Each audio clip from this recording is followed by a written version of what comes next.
What is up, everybody? FC Racer here, and we've got another action-packed Celeste 80% race here in the GSA Celeste 80% League. We're cruising into week 2, and we're kicking things off with Millay versus Flarebear. Now, to give you a quick rundown on these fellas' stats right now, so far, Millay currently has 3 points. He was able to win 2-1 against Scrublord last week. Flarebear is yet to get on the board. He lost to Chai Kitty in a very tough match last week. And yeah, we're going to get this thing fired up. Now, if you're new to Celeste, I will do the best that I can to provide you with all the cool, neat tricks and strats and everything that'll be coming up here. And if this isn't your first time around the block, folks, you guys know to expect a lot of fantastic play from all runners here. And in fact, this one in particular could be pretty close, I think. Millay is at a, he had his best time coming in out of week 1 at a 30:51, and Flarebear was a 31:58. Now, that is about a minute's worth of time, but believe me, in Celeste, anything can happen in a minute. In my personal opinion, doesn't really mean anything. So, we are going to wait and see as the runners both start getting ready here.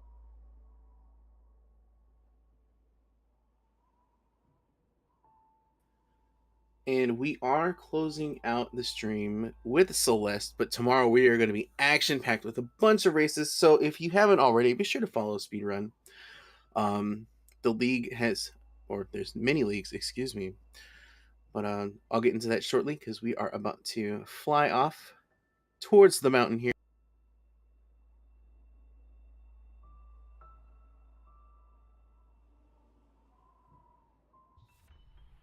All right, and we are off. So again, as I mentioned, we have many leagues going on right now over at GSA. We have our Celeste 80%. We have our Super Mario Odyssey 80%. There is also Super Mario 64, 16-star, and 70-star. And then we also have Mario Kart Double Dash as well. So there's a lot to offer. Some great competitive races here. So we're going to head into Prologue. Now, something new that just came out arguably less than a week ago. And you're able to skip the Prologue now. So what originally happened was this was a frame perfect trick, and the developers swooped in. We're like, you know what? We're just gonna let everybody. They pulled an Oprah. They're like, y'all get to skip prologue. You get to skip prologue.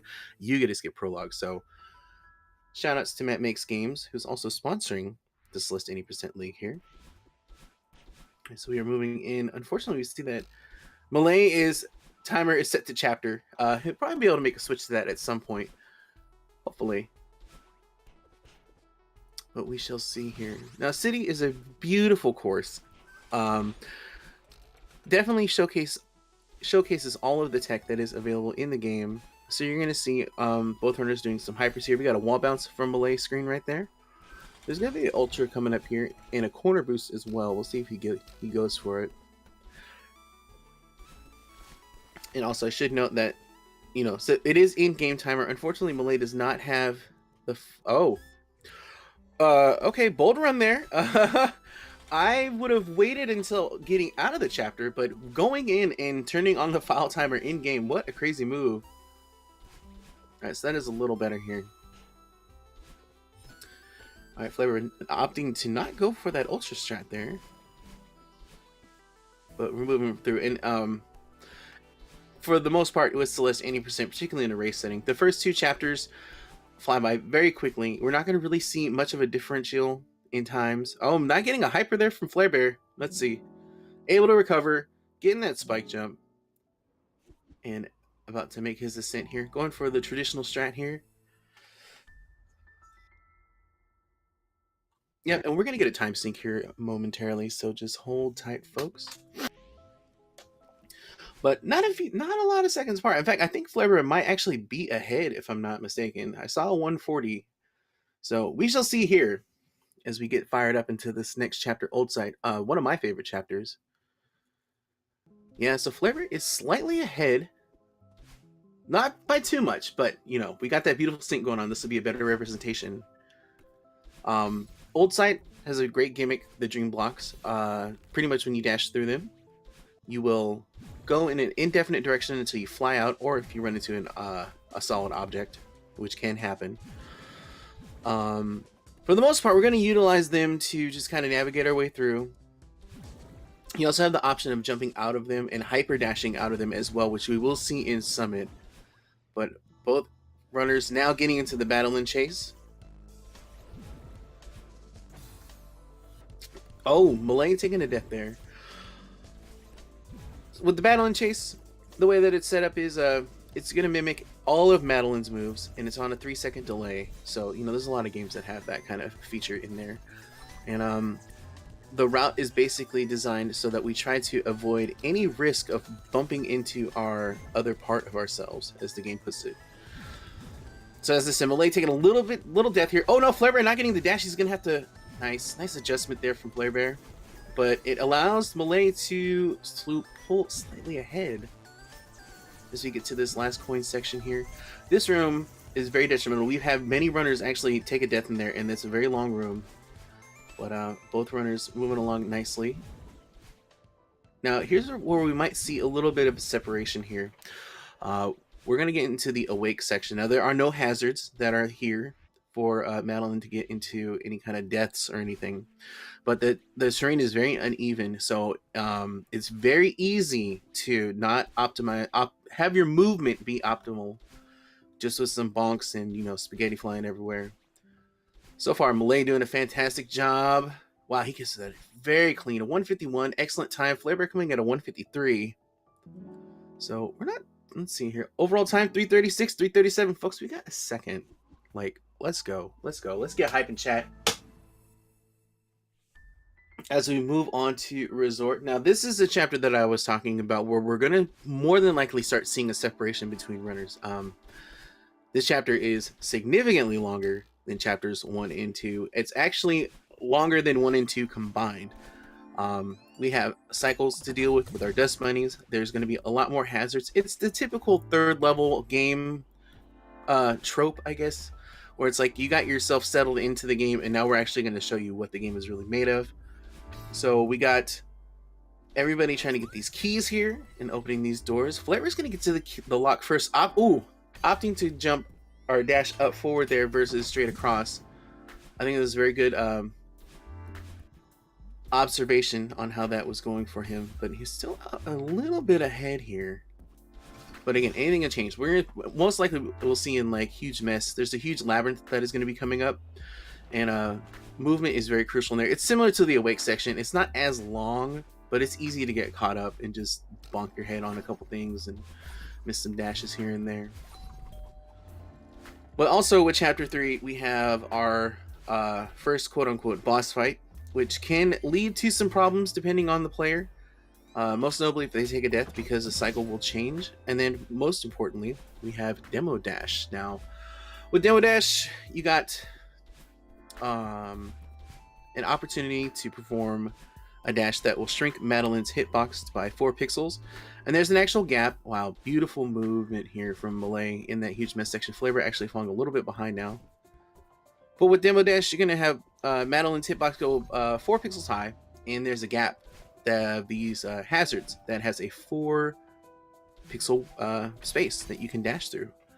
It saves 10 to 12 seconds depending on how well you were doing the other section, but it has become the staple in high level Celeste runs. Alright, so we're seeing the movement, the optimal movement again from Millay here, pulling out a little further than Flarebear. That's what's really interesting about this game, is that we're not seeing any deaths happen from either runner. Everybody's running very clean, but we're seeing that optimization from Millay that's just having him ever so slightly move forward and pull ahead in this race. Flarebear missing the wall bounce there. Is he going to get a wall bounce here? No, opt to do the safer strat.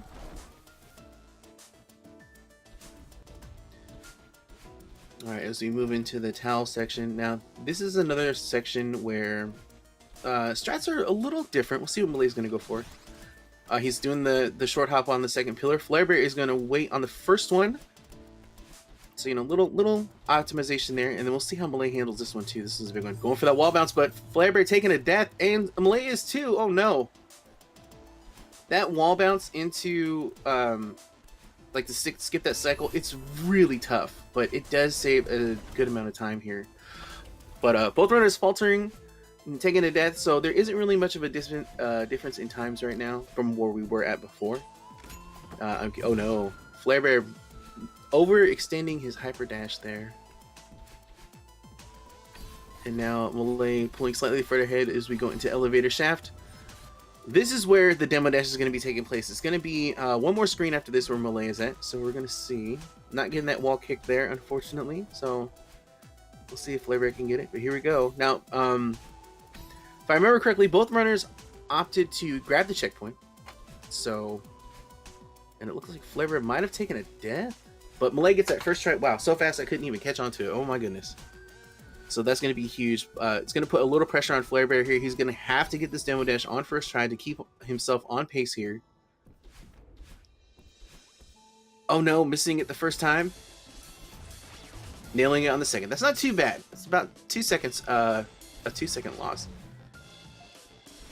But Millay is already on Oshiro. But overall, both runners are running it's exceptionally well right now. Up until Resort has been very clean from flarebear and Millay. You know, a few deaths here and there, we'll see. But with the Oshiro fight, especially if you get to that last screen, a lot of time can be lost. So the runners are going to have to be on their toes. Is flarebear missing a bunny hop? I think so. Running into some dust bunnies there as Millay's on the final screen now. Making this Oshiro fight look very simple, very easy, and is hardly the case. Millay clocking in at 8:13. Oh no! flarebear catching the spring there. I think I'm curious if he's feeling a little, if the pressure's kind of getting to him. It could be. Oh, he could have recovered from that, I think. Opting not to, though. Actually, that was the smarter choice, I think. He could have risked it and tried to just go with it, but Oshiro could have easily picked him off, and then he would have lost more time. So like I said, Millay clocked in at 8:13. flarebear is going to clock in at an 8:46. So we got a 33 seconds difference between both runners now. Again, I'm just curious if it's like, I don't know if the runners can see each other's screens, but I wonder if like flarebear is more just focused on like every death that he's taking, he's just feeling like he's falling further and further behind, which is I have fallen victim to that as well. So it's just really important to not let that, not lose to yourself, I guess is probably the best way I should describe it. You know, when you get in these race situations and if you don't see what the other person's doing, it's easy to be like, oh my gosh, I died like 3 times. This person doesn't die in this part. I'm like 40 seconds behind, or they've already finished the game and I'm over here on chapter 3. What am I doing? Like, it's really easy to get inside your own head, and being able to have that composure and just like, okay, we made a mistake, but you know, this run is difficult. I'm probably still on pace. It pays off a lot. And what's funny is you can kind of see the confidence in the movement behind the runners. So like Millay just filling in his own element right now, just handling everything very well. flarebear also, yeah, it looks like flarebear's got his bearings together. Moving through ridge here. A little mishap there, but that's not a lot of time.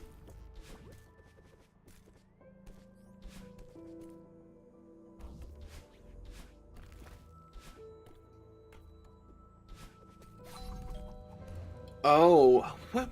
I'm not sure what happened with flarebear's screen there. He's opting to go for the... Is he opting for Ultra? He is. Oh, no. And again, this is that difference in strats here. Millay actually did not opt to go for that. I think he went for the bunny hop strat. And flarebear now going for this Ultra. Getting it on the 3rd try, but still, that is a very tough time loss. Because you have to get the block to set yourself up and everything else. Nice corner boost there, though, picking himself back up and moving forward as Millay now in cliff face.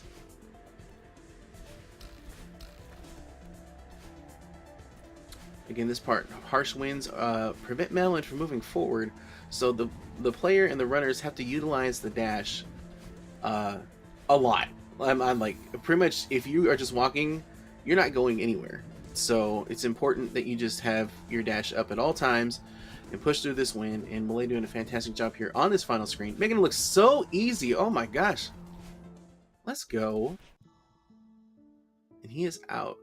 and flarebear just a few screens behind before hitting into cliff face. So we're gonna see the lead expand just a little bit here. Now, real quick, as we move into chapter 5. Oh, well, actually, hold on. Yeah, actually, Millay's worst chapter from last week was 5B. So this is going to be very interesting. And also, on the flip side, Millay's best chapter was Golden Ridge. So definitely proven why he is here to play and how awesome his movement is in that chapter. Now, for flarebear, 5B was his best chapter. So it's very possible that we could see a nice comeback here. I have to just wait and see. I'm looking at a couple of the other stats here as well. Yeah, actually, Millay's worst strat or worst trick that he has listed was the Bubs drop. I do remember him kind of faltering a little bit. So we shall see if that is going to come back. Oh my gosh, the worst yeet. The worst yeet that you can get out of that, where you don't get your dash back and you just miss everything by like 5 miles. That's like the most time loss that you can get. Alright, so flarebear now entering temple as well. I'm gonna get a time on Millay's. Oh, taking a death there on Millay's tape grab here. So now, you know, in Celeste, all you have to do is clear any side to unlock the next chapter. Funny enough, 5B, although more difficult, is actually faster than doing 5A standalone. All right, so it looks like this tape grab is going to be about a 121. Yep. So what we do is we grab that tape to unlock chapter 5B, and then we run through that. And it combining both of those times is faster than just running 5A. Case in point, on my previous PB, I ran 5A, and I think I had a time of 4:59. But then I ran and did tape grab in 5B, and actually my total time was a 4:50. So I was able to save 9 seconds off of that. And that's just, you know, from a low or a high mid-tier runner, I guess would probably be the best way to put it. These guys knocked this place out in like 2 minutes-ish. Oh no, here we go. Millay missing that Bubs drop again. That was problematic for him last week as well. So, and it's a little tough. You know, you have a 2-frame window to get a jump here. Like so. He gets it on the second try. That's gonna help him out. Alright, so flarebear having a little bit of hang up here as he heads into his tape grab. He looks like if things pan out, which he gets, looks like a 132, 33. Oh, 34, I lied. I mean, you know what I mean. So it's kind of that's a rough one. Oh yeah, okay, so real quick, flarebear actually has a setup where he uses an audio cue from an outside source to get the Bubs drop.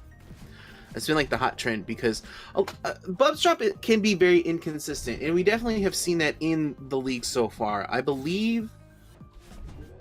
think only 1 or 2 runners have gotten it first try. I'll have to double check the stats when we go to break. But so a lot of people are just trying to figure out what is the best approach to learn the trick and to get it down, like to have that consistency. A lot of people are using audio cues. Oh, another streamer, I'm sorry, I forgot his name. Unfortunately, it slipped my mind. It's like Death something something. I'll look it up, don't worry. I follow him on Twitch. He came up with an idea how looking at the timer. Oh no, flarebear missing a jump there. Missing the wall bounce also. But yeah, a lot of people are coming up with these different strats to try and get through the Bubs drop. Now the thing here is that yes, you get the Bubs drop, you know, 100%, that's fantastic, but you got to finish the level, and it's not easy. I mean, you have this whole section with these saw blades that are all over the place, or these shurikens, however you want to word it. We've already seen flarebear take a few of this. I think Millay might have also. And then you have the in the mirror section as well, where, you know, we have the secret gauntlet, which actually Millay is coming up to right now. I mean, the movement, there's not a lot. There's not a lot of room to do much of anything in this section. So, but Millay handles that perfectly. I know I have a problem with that screen a lot. I need to work on my strats there. Flarebear taking a death on this drop section here. But Millay getting out. Looks like he's gonna get like a 245, 243. I'm 244. So again, like I said, you combine both those times, 244 and I think a 121 if I wasn't mistaken. So you're looking at like a 4-minute. So that's still a time save, a significant one at that. So, but yeah, if I were to give any advice, at least for 5B, I personally feel that runners should not be going for 5B until they get to like sub. I'm gonna, I've been saying sub 40 to be generous, but I'm gonna be honest. I'm gonna follow my own thing that I did. I didn't go for 5B or demo until I got to sub 35. Now, the reason why I did that, and I think this is something that is very important for new runners or people that are up and coming, you got to remember that we have had many runners achieve faster times without Bubs Drop or Demo Dash. Like, they're getting, 33s were very common. Oh my gosh, Flarebear, what happened? Didn't even dash, just like try to make the jump and it just did not work for him. Oh my goodness, that is not good at all. It was rough chapter 5 there. But yeah, as I said, just like by the time you get to, you should be learning more optimal stuff. And I believe if you're at like sub 35 or close to sub 35, your time save is going to be like in Reflection or in Summit. And so it's like work on those and then just get all that down. And then like ideally, like for example, I want to get to sub 32.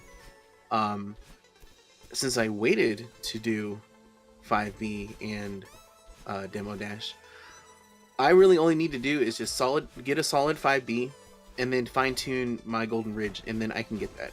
Like the time save is like huge there. So that's my little tip here as we move into Reflection. Again, not a whole lot that goes on. I mean, there's a lot going on here. From a commentator standpoint, I feel that Reflection is the hardest to commentate because there's not a lot of, there's not no crazy tricks. We got Kevin blocks, we got bumpers, they kind of do their thing, and Millay's just zooming through, and then we get to the battle and fight. And like with the battle and fight, it's a very optimized. The main goal, each runner has their set route that they do, and the main goal. Oh, Millay crunching on those bumpers there. Oh no, having to do this screen over again. And then you see how he left and came back in, trying to get that entry cycle, because that, we talked about cycles in chapter 3, but there are cycles here in this instance because as soon as the room starts, they're going to go and handle everything. But Madeline has a 1.5 respawn time, so that goes into account. But yeah, like I was saying, Reflection, not a whole lot to just write home about. We have this ravine section here with these developer intended shortcuts, which Millay misses. It's kind of strange. It didn't grab on. Or, okay, he's just opting to not grab on. Okay, I see you. And then we have that last one there, which has caused a lot of hangups. And like I said, with battling, basically the runners have their route in place. You're going to see very similar strats from both runners here. Ideally, they just want to come in clean, they want to come in crisp, and they just don't want to die. And that's like the big, the big takeaway from it. And also, oh my gosh, I don't know if Millay is tilting right now or what, but there have been a lot of reckless deaths going on here. I'm not 100% sure what is happening, but he's giving Flarebear a little bit of opportunity to come back. Got that battling boost there, nice. But also, as I was saying, with the battle and fight, I mean, it's such a pivotal point in the game. Like, I feel like talking over it kind of cheapens it. So I'm actually going to take, I'm going to step back and get some water real fast because I have been talking a lot. So I'm going to let you guys enjoy the heyas. Let me see them in chat, and we'll see how this pans out. I'll be back shortly.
All right, got some water, feeling good.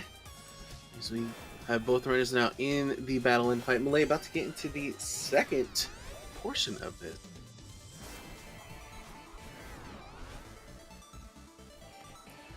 And again, folks, this is far from over. Like, this is seriously far from over. We still have Summit. To put things in perspective here, Summit can take up a huge, it's like a huge portion of the game. It's definitely the longest level in the game. Top runners are clearing it in 8 to 9 minutes.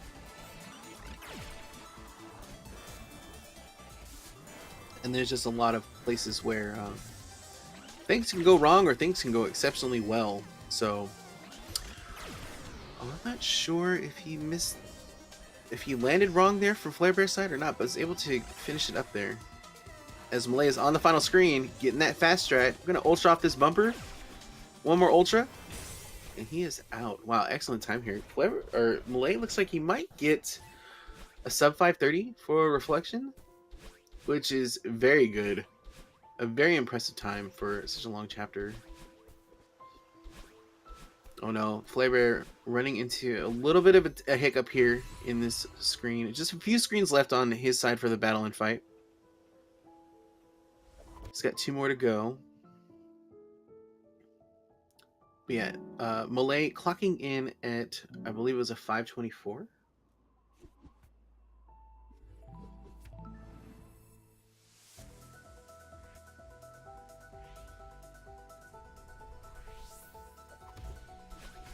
Also, I just seen in chat that it is 4 a.m. right now, where I believe Millay is from.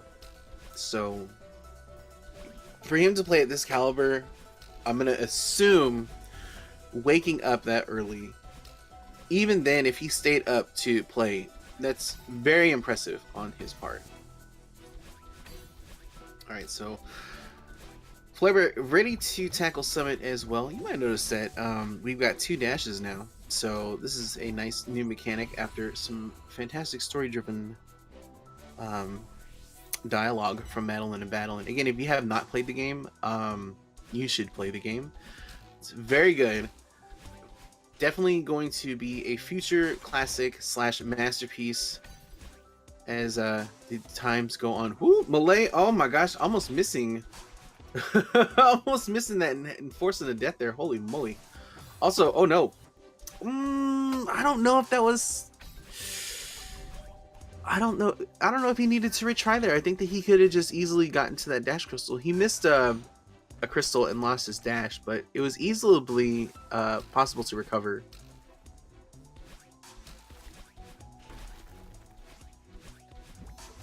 All right, so now it's about a 500-meter difference between both runners. As we see flarebear catching up,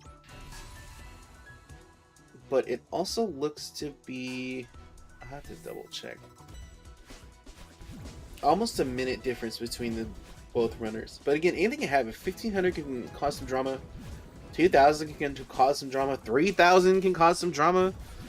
So, but right now flarebear is in a position where he just has to play tight. He has to play tight and he has to play clean and he has to rely on Millay to not just make mistakes, but to opt for safer / slower strats, as we saw in a previous screen where he hit the spring, or just taking some like stuff like that, you know, getting out a little early. These little things are going to add up over time because there's so many screens that we have to go through in Summit. So these are the things that flarebear is going to need Millay to do. He's just going to have to watch those little stumbles, little fumbles, and he has to play completely solid. And personally, I would love it. I would love a comeback. Comebacks are great in a race setting, so they're usually hard to happen. But we'll see. As Millay is in 1500 here. Again, we got our Dust Bunnies back. Cycles are going to come into play. We have 2 notorious long rooms. Millay is getting into the first one right now. Nice ultras. Doing the cycle skip there. Just barreling through this first room. But then we have the infamous triple ultra. Or now quadruple ultra. Let's see. 1, 2, 3, and 4. See, folks, we got rid of the quad hyper room, and we got that upgrade to the quad ultra room. And ironically enough, they're both in resort, so there we go. So far, this is looking really flawless from Millay as flarebear begins his ascent through 1500. So far, so good. Millay is out, clocking it at a 325. Really solid time there as he heads into 2000.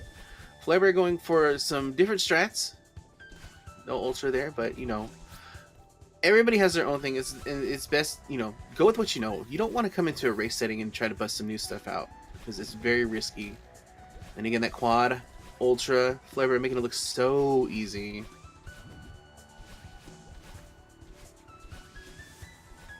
Alright, so he's coming out here too. Oh, missing the crystal. He's gonna have to optimize because these dust bunnies are now on a completely different cycle. But he gets out clean. As clean as he could. Oh no, missing the wall bounce there. Gonna have to restart. Hopefully he can get through this. Oh, it looks like he took another death. I'm sorry, we had a little bit of mismatch here. I messed up the antenna on my television, so we had the reception get a little wild. I apologize. Flarebear getting out at about 10 seconds. So, I mean, you know, the other chapters are paying their toll, but I feel like that maybe flarebear might be catching up a little bit. We'll have to see. Definitely as we approach 3000 here. I'll see if it's possible if we can get another sync or not. I mean, it's a couple seconds, but, you know, it will definitely help.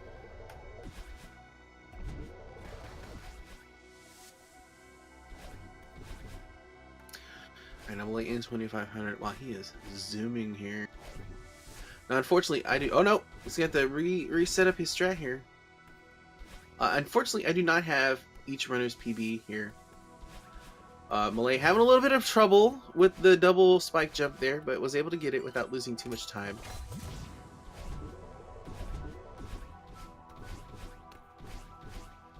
We're moving along nicely here. So get into the battle and alley-oop section of 2000. Now there is a demo here too as well. We don't really talk about it too much. It's right there. It's a low risk high reward for the most part because you don't really die if you mess up on that. Basically, what ends up happening is you demo underneath that auto scroller block and it prevents you from actually, you know, activating it, climbing up, and then hypering off of it to get to the next section.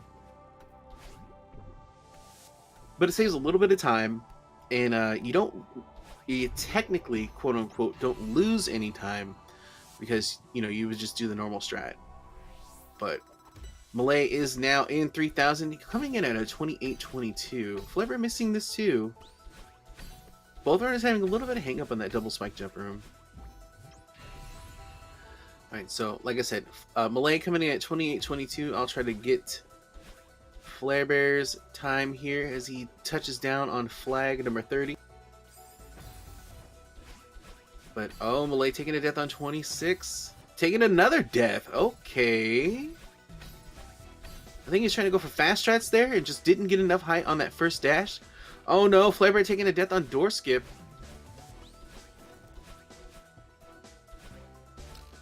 Alright, Millay out of there now, and he is moving forward here to flag 21.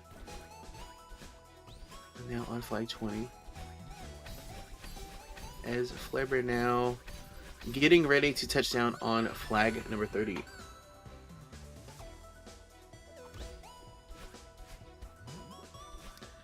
And a 29:19, so almost a minute difference between the two runners, about 57 seconds. But we've already seen Millay get caught up a little bit on some of these screens. So, and again, speaking of which, he took a death on 17 there. These are the kind of have,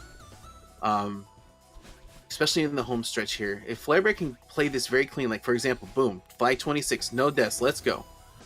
And I'm seeing that respawn screen as I'm watching Flarebear here. So Millay is having a little bit of trouble here on some of this updraft section. This can give Flarebear the opportunity to come back on him, as to see him barreling through as he heads into flag 21. Nice moves here, getting into flag 20. We're gonna go for some fast strats here. Oh no, he didn't get his dash back. Or no, he missed a spike jump. My bad. My bad, y'all. I am very unfamiliar with that tech. But overall, Flarebear having a much cleaner downdraft than Millay did, and now we're moving into updraft here. Millay coming on to flag 9. Flag 9 can, for some reason, flag 9 can be problematic. Oh, case in point, we got this part right here, or we got this one right there, but he gets away scot-free. So again, I mean, ideally, I feel like Flarebear could have a faster summit than Millay here, just because overall. Oh no, took that one really early.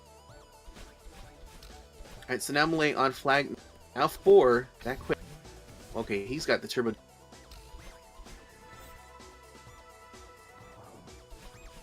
Oh no, Flarebear taking a death. Alright, so Millay getting in on 3 here, taking that diagonal dash out of the feather, so tricky. It looks so. Coming in on flag 2, didn't get his dash. But he's looking to. It looks like Millay is going to take this one home. He's on flag 1 now, unless some horrible mishaps happen, which we have seen. Flag 1 has been a nuisance for a lot of runners this week. Now Flarebear on 6. All right, Millay is out, and he's going to take the first race here, clocking in at a 31:29. Now I'm going to point this out here because, like I said, Flarebear was 57 seconds behind on Millay as he got into 3000. It looks to be that he could cut a lot of time off on this. So let's see. Like, Flarebear's summit has been pretty decent for the most part. Just a few mistakes here and there, but it's all right. Yeah, look at all this time save. Holy moly. I said 38 or 32. I forgot what time I said. 29. I remember saying 29. He's coming in at 12. So. But yeah, both runners are done. I believe.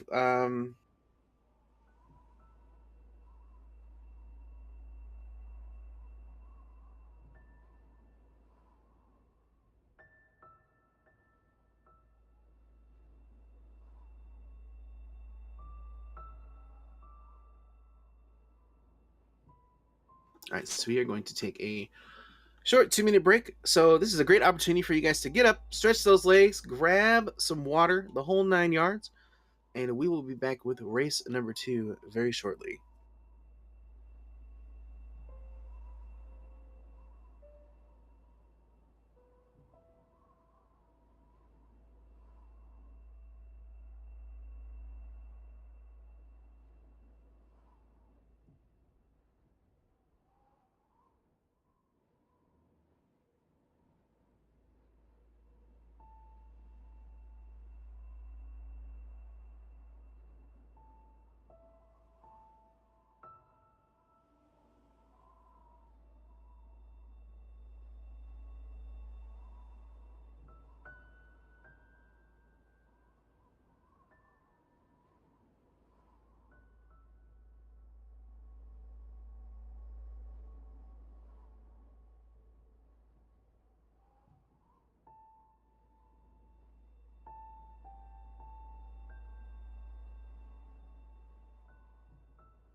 From the looks of it, it maybe Flare might have got a PB. I'll double check, folks. Give me 1 second.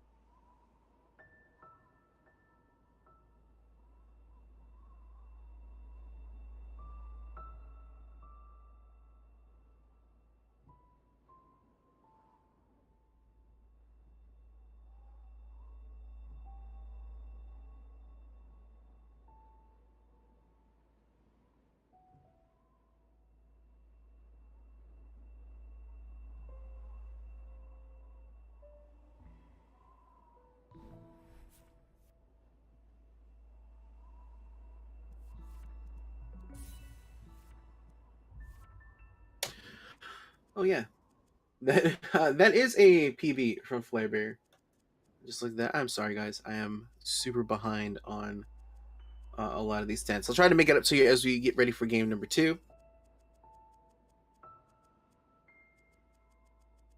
Again, the big takeaway from race number 1 here, Flarebear just had a little bit of a mishap in chapter 3, and then kind of stumbled a little bit in chapter, I think, 6 as well. But like his summit was his summit was nice and clean.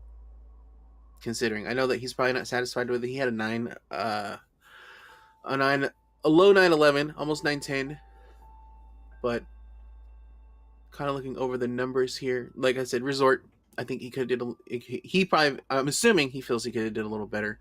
His Mirror Temple, not too bad, 443. Definitely, there is opportunity for more time save there as well, though. But I mean, overall, we got low reflection. That's actually pretty decent time. And an okay ridge as well. So, I mean, it really it's just about polishing. I mean, he had 24 deaths altogether.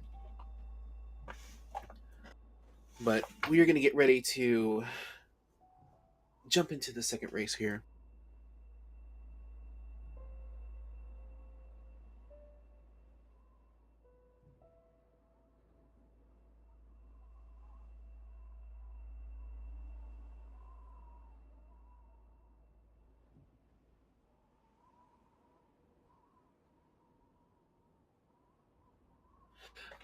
And yeah, actually, since we were talking about PBs and whatnot, let me go ahead and because I got my stat sheet up now, folks.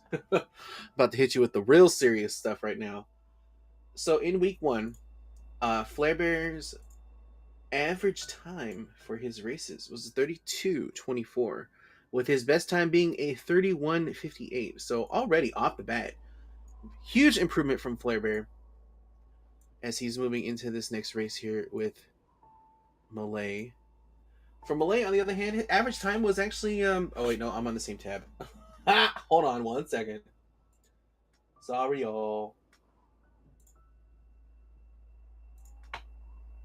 Millay's average time was a 31:09. Oh, and we are already off the bat. So I'll use the prologue because prologue, nothing happens in prologue. I'm not cursing anybody. Don't worry about it. So running over some quick stats here. Yeah, Bub's drop was very difficult for Millay, having a 33% success rate out of the, or 33% from total attempts made versus total attempts attempted, I guess is probably the best way to put it. Where on the flip side, we had Flarebear with a 75%. Demo, on the other hand, Millay, 100%. And then Flarebear with a 30%. So those are like the two big tricks. I mean, we have Lake Skip 2 will come into play, but ideally and stuff that are in the relay has been solid across all boards. As we move into the city here. Now again, we have both runners appear to be on the same screen, but we want to look at those IGTs. So right now, Millay is actually ahead. It looks like about 3 seconds. So I'm not sure what I missed from that to cause a 3-second deficit. But this sync though, ooh, it looks. Oh, I spoke too soon. It looks pretty.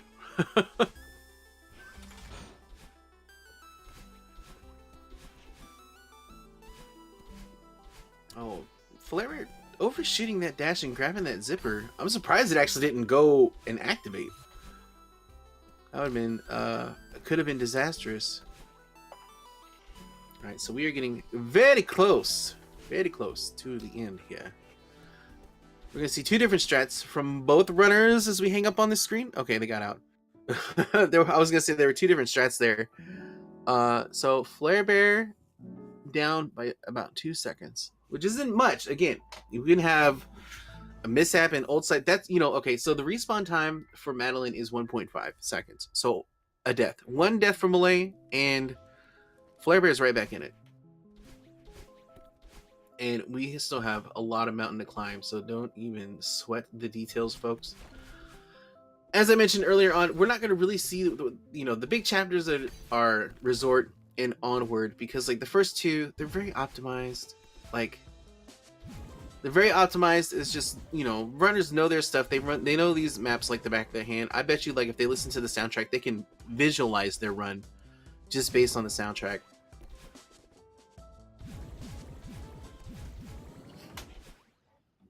But it's when we move into chapter 3 and on is where we're going to start seeing, you know, critical errors possibly not, you know, being made, and just, you know, more pressure put on the runners here.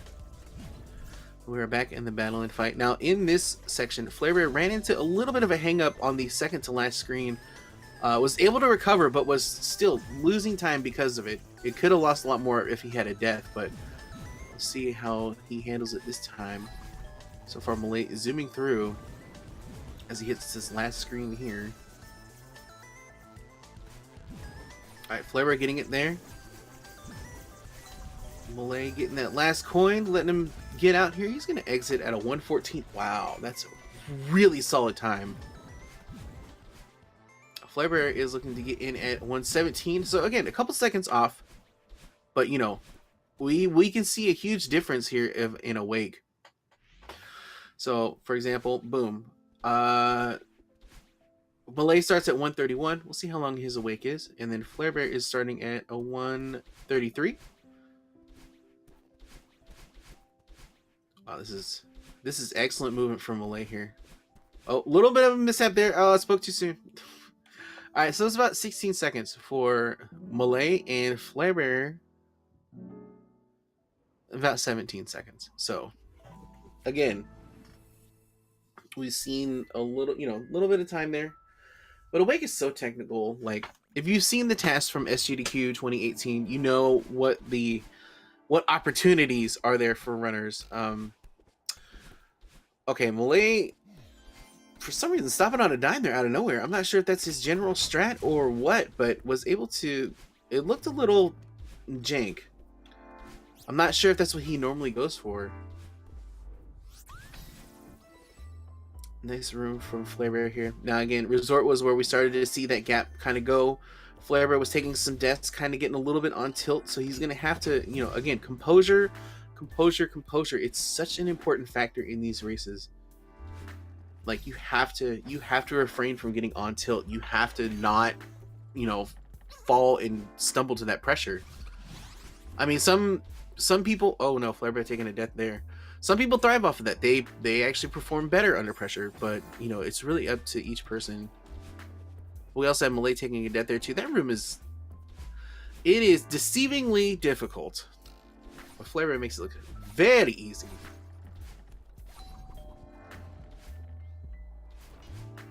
Alright, so as we are approaching our huge mess section here, everything's looking good so far. Gonna have that key lock at 1:16 for Millay. flarebear, it looks probably gonna be 1:15. Okay, so flarebear's actually a little bit ahead from IGT for this chapter. But we'll see. Millay, oh my god, again, moving through huge mess very nicely. Oh my gosh. I wish I could stat that, but I feel it'd be really difficult to, to just pay attention to. flarebear having a little bit of menuing issues there and missing an ultra opportunity, but we see Millay taking a death. Like I said, those deaths are 1.5 seconds. Taking another one. This is actually going to put flarebear in the lead. Yo, okay. Can we get hype on this lead change? Let's go. So flarebear clocking in at 5:29, while Millay now on a 5:34. We had a huge change here. folks. Let's go.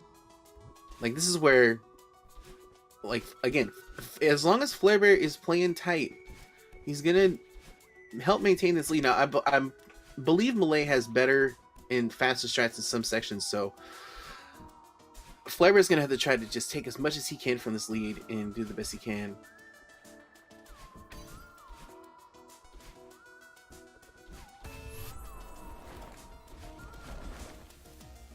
Alright, so we're gonna get this Ashiro talk at 2:30. Or is it 2:40? 10-second difference right now just from the Resort IGT. And then here's those different strats. Oh, Flarebear dashing a little too early there. That's okay. You know, those are small ones. Oh my gosh, Millay with another death. It seems like, I'm not sure. Like I said, Resort is very technical and there's a lot of things that can go wrong. Millay had a very good Resort from last time, and now it just seems like a little bit of a mishap here. Flarebear getting that Ultra as he gets ready to head into Elevator Shaft. Now, again, you know, Millay is a little bit behind. He gets that Ultra too, but we got Demo coming up, and Flarebear missed. Flarebear went 1 and 2, and Millay went 1 and 1. So, again, that's a few seconds, but I wonder if Millay will want to go the guts, play the gutsy move here, and just go checkpointless and save that extra 2 seconds. We'll see. Flarebear opting for checkpoint, getting lined up here. Missing it on the first try. Millay also taking checkpoint. Missing on the second try. Oh no, Millay gets a first try. Now this is going to be a... Actually, yeah, that chomped into, at least IGT-wise, into the lead by a lot. Millay starting Oshiro at a 7:34. Flarebear starting Oshiro at 7:34 too. Oh my gosh, these guys are like neck and neck right now. Holy smokes.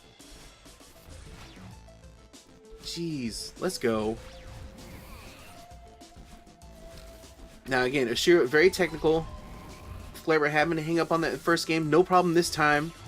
This one, right now, it's really just going to boil down to who runs this clean. We need that Windex shine right now. That's what we need. And so far, both runners are delivering wholeheartedly. All right. Oh no, Millay taking that death on that last screen. Now he's on that death cycle. Flarebear also, oh my god, no!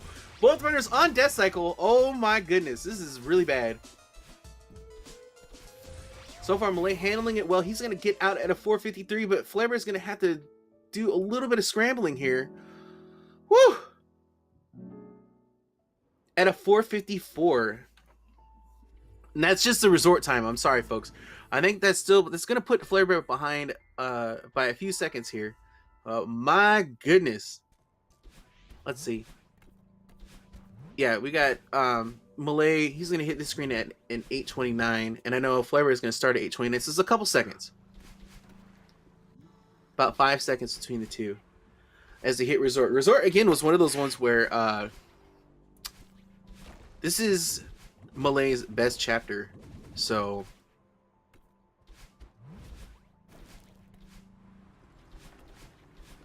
And we saw it last time as well. He just kind of blazed through Ridge. I'm going to need to see his... I'm going to take notes on his run here. And I think that's a... You know, that's a really important thing too. You want to have that standout chapter.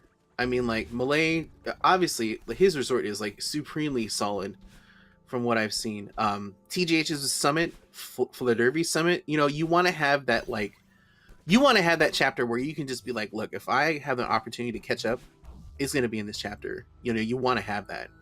Now, okay, this is going to be interesting. Flarebear, or I'm sorry, Millay, going for the bunny hop strat. This is where we've seen the lead change because Flarebear has been going for the Ultra and he missed it. So I want to see what he's going to do here. It's going to be huge if he gets it, and he does. Nice. Let's go. He had some hangups on there in race 1 and having to do that, I believe, twice, if not 3 times. But that's going to be a nice time save.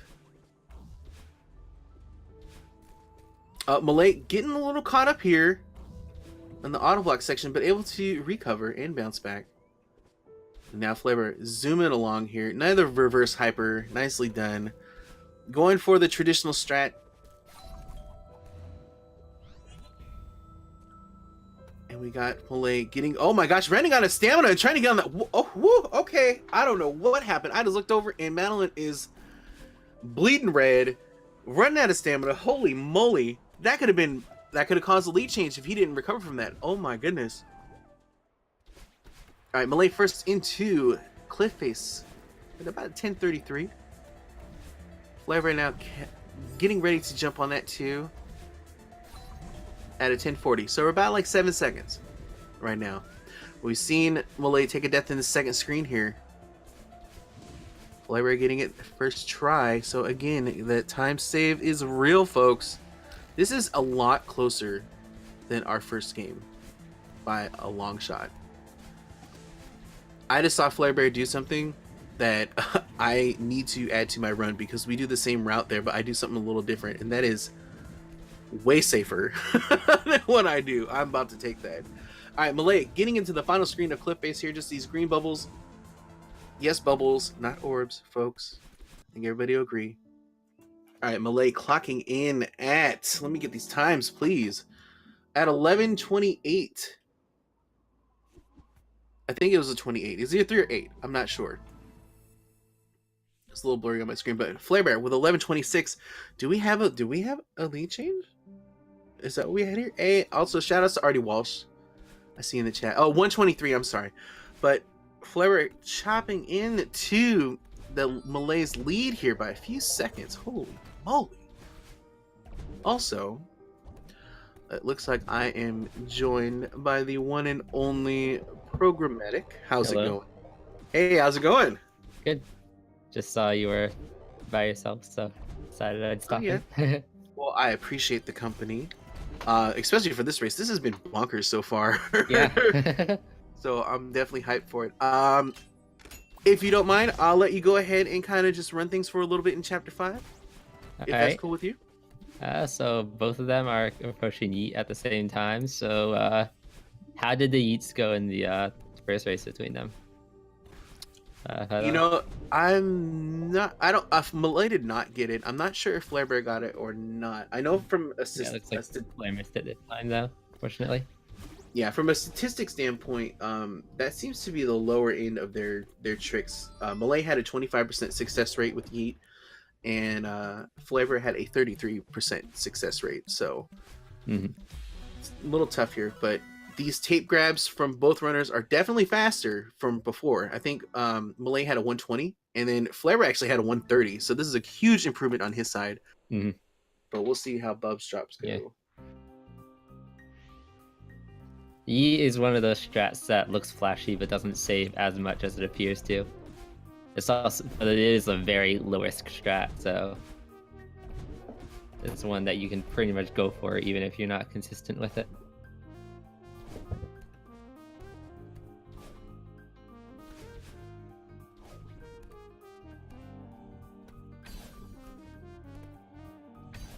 Alright, so moment of truth on Millay's side. Does he get... Oh no, he misses Bub's drop.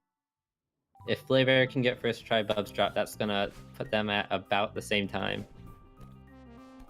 In fact, if Flarebear gets first try Bub's drop, he'll be in the lead by about 3 seconds. He'll probably pause a bit to set up the music cue though, because I know he uses the music to set it up. And he gets it first try, so they're about even.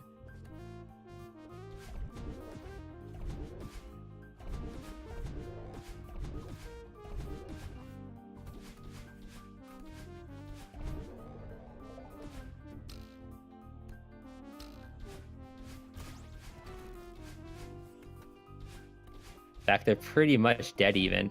Millay might be about half a second ahead right now. Okay, now about a second since Flarebear missed the spike jump. Oh, that's an unfortunate death. The death cycle at the start of this room is a little troublesome, but it lines up afterwards.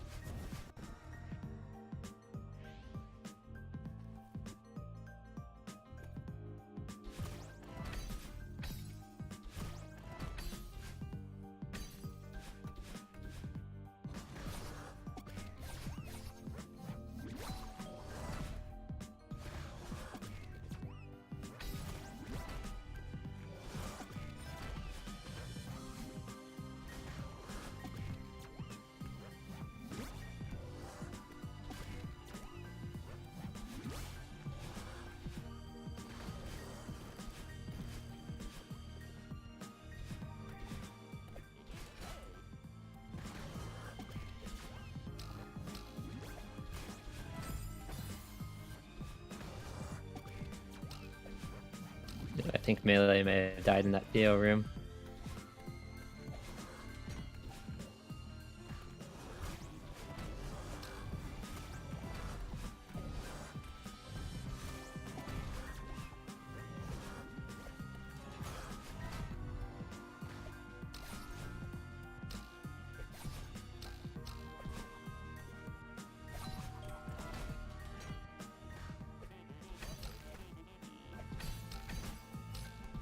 Ooh. That's an odd way to die in the impossible room.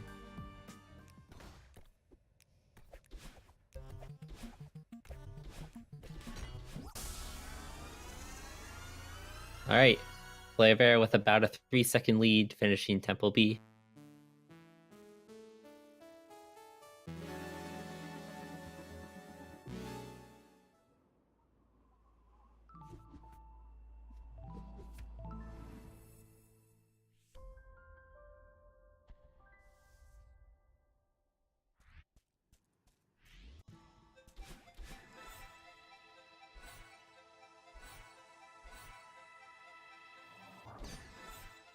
Alright, we got Reflection, where we get to see the keyboard versus controller feather movement, with Millay being the keyboard player and Flarebear being the controller player here.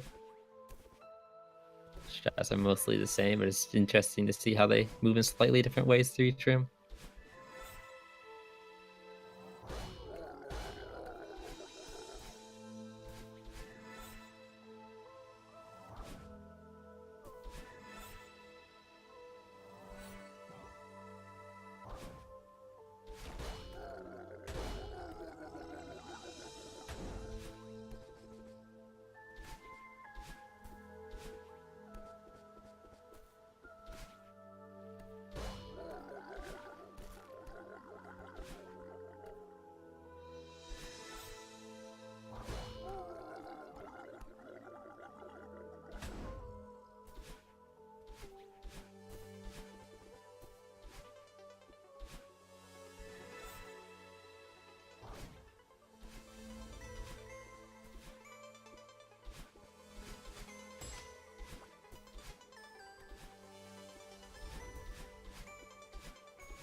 Millay doing all the diagonals in that bumper room.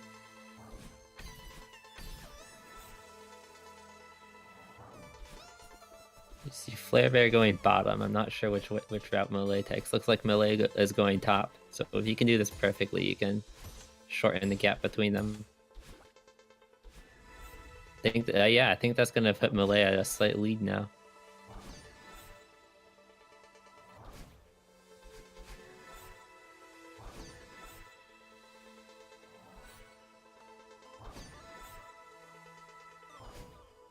$18.03 hitting Granny on his side.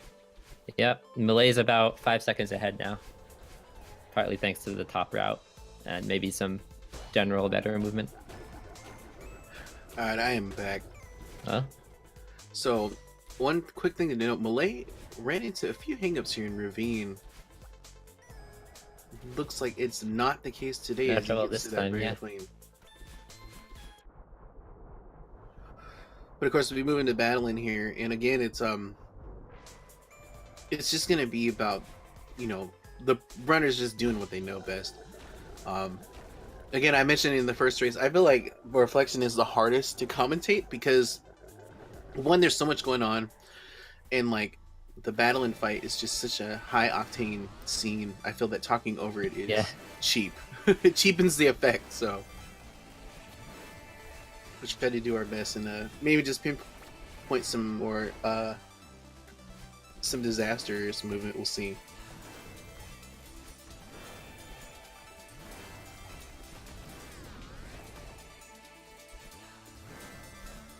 Well, over the course of Reflection, Millay's taken a moderate lead just through movement alone.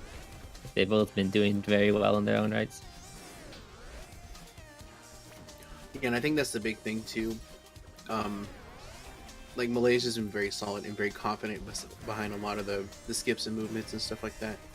We've seen a little bit of a safer approach from Flarebear, which is still good, but you know, you're playing safe versus. Oh, speaking of playing safe, definitely not playing safe in Flarebear's screen with that nice ultra strat from that room. Yeah, I mean it's not as dangerous as it looks because if you mess it up, you just get the feather. But that is true.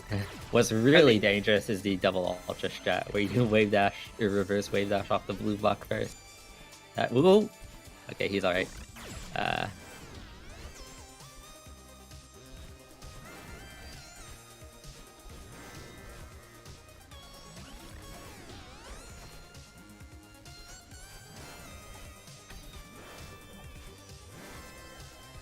Got a decent visual sync. Millay does have a slight IGT lead though.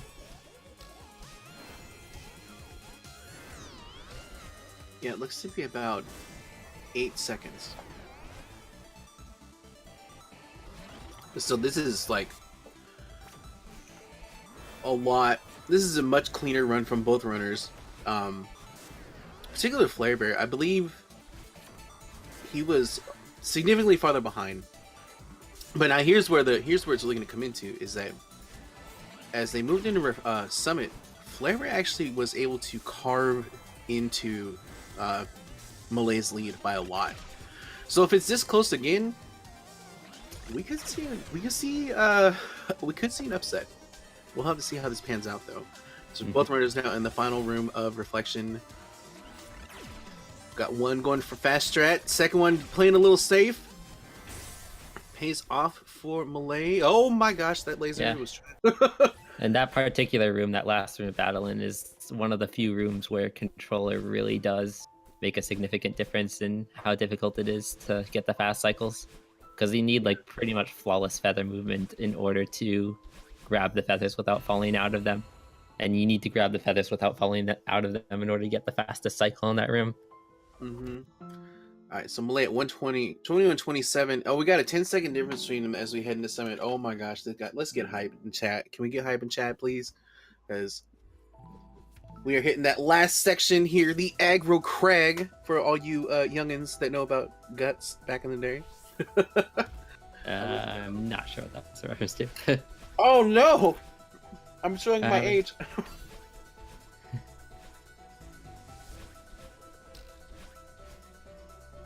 You should definitely look it up. It's pretty entertaining. What is it? It's called the Astro Crag from Nickelodeon Guts. Oh. Alright, we've seen Millay get into a little bit of hang up in that room, but Flarebear executing it very nicely. So off the bat, we can see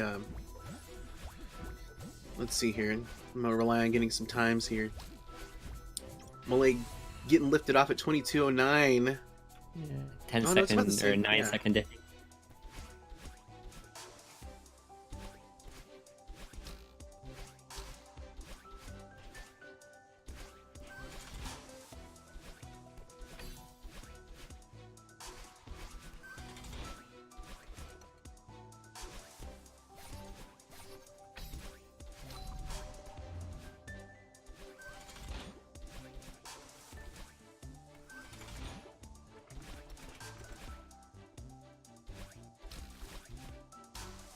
I'm pretty sure Flarebear can actually sub 31 this if he gets a really good summit, and I think that's what he's been working towards lately, so it'll be really good to see that in a race. Yeah, definitely. He did PB in race 1, so a back-to-back, I'm all for that. What did he get in the first race? He got a 31-12 in the first race. Alright.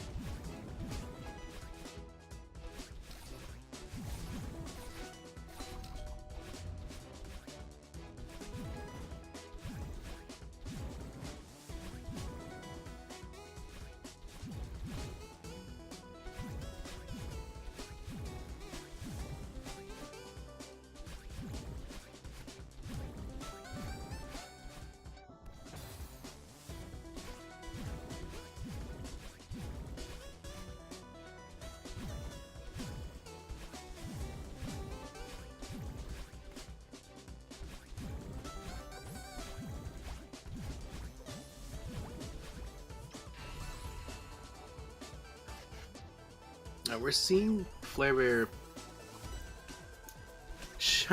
just chip away at this lead here. But again, 1500, we can see things happen. I know Millay has a very fast strat in that first long. Flarebear goes a little too low on that platform to get the cycle skip. Just a little bit of an awkward death cycle, unfortunately. It's gonna cost him a little bit here. I know that Flarebear doesn't necessarily go for the fast strat in this long room here. Yeah, definitely gonna wait a cycle.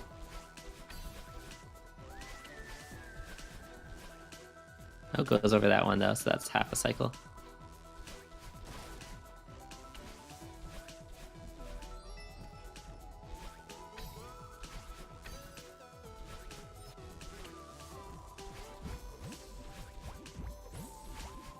Alright, Millay in the battle in alley-oop room. Flarebear had a little bit of hangups in these last two screens. So far, so good. Getting that wall bounce there. He missed it on his first run, and it just cost him a lot of time. Oh, that was tight.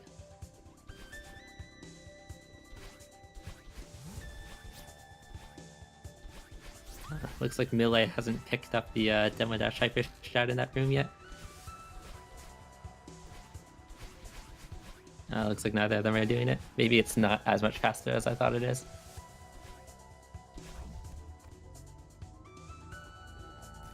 Now they do the demo dash so that they kind of just get enough height to get on those clouds like a lot sooner, right?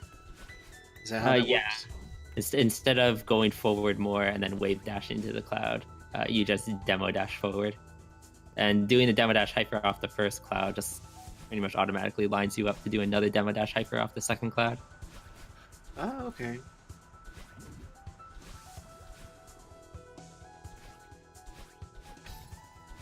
And again, this 2000 has been very clean from both runners.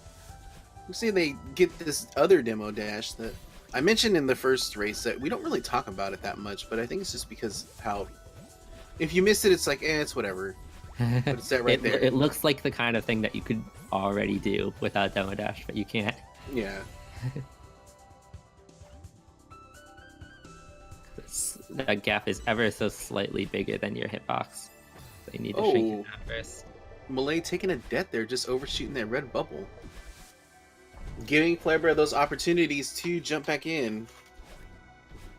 Still about a 15-second lead for Millay though.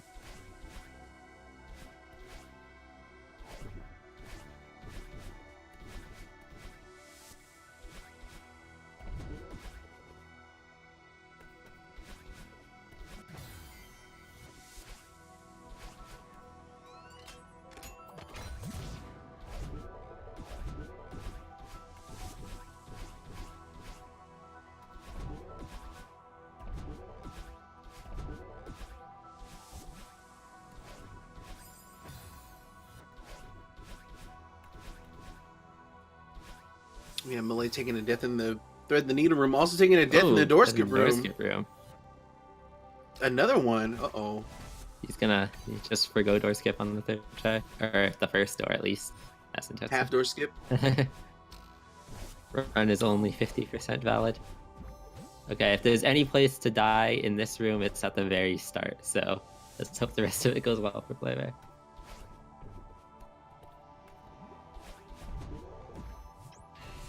All right, we're gonna see what time Millay touches down on flag 30 here. It's gonna probably 27:35. So we got about an 11-second difference. Now, again, like I said, Flarebear was able to carve into this deficit in 3000. So this could be a lot closer as we get closer and closer to flag 1. Millay was running into a lot of problems on flag 26. We'll see how this hands out here. And Flarebear is definitely still on sub 31 pace, so this will be a really good PB to get. Oh, hanging up on Millay's screen there, but able to get around that. Yeah, Flarebear's down drive was exceptionally well.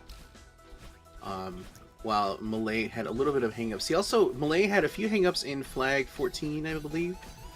But Flarebear also ran into some mishaps too. But hitting these hard strats here. Both runners are getting ready to hit into updraft.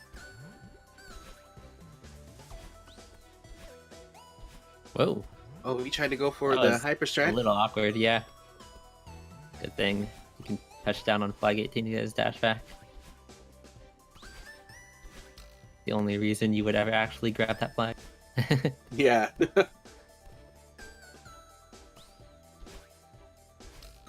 Ooh. Oh no, a death on That's a 14 pretty from bad Flare death Bear. right there, yeah.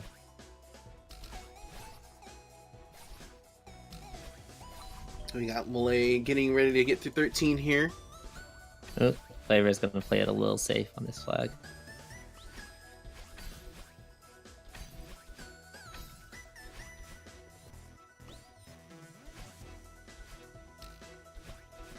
Now flag 9. Millay did take a death on 9 before. Oh, went over that crystal. That was weird.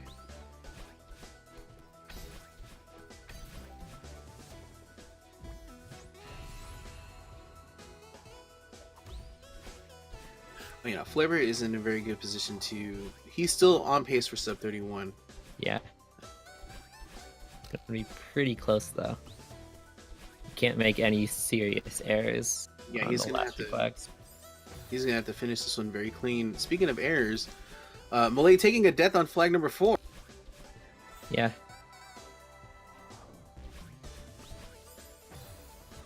And 3. Ooh, 3. Interesting.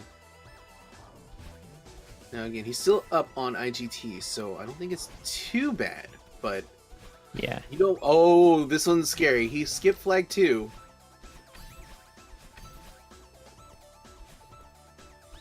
Okay, whew. I always get super nervous when I see that, because if you skip a flag, obviously you don't get the checkpoint, and a death from 2 to 1, that actually could have cost Millay the race. But look at this, look at this, look at this over here. Look at Flare Bear. Oh my gosh. Can we say sub 31? Very fast through flag 1. Can we say sub 31? Can we say Whoa, sub 31? Directed that dash. That was weird. I know, like, what's it? And sub 31. That's sub a 31. PB Let's Flare Bear. go. Yo, back-to-back PBs, folks. Come on, y'all. My goodness.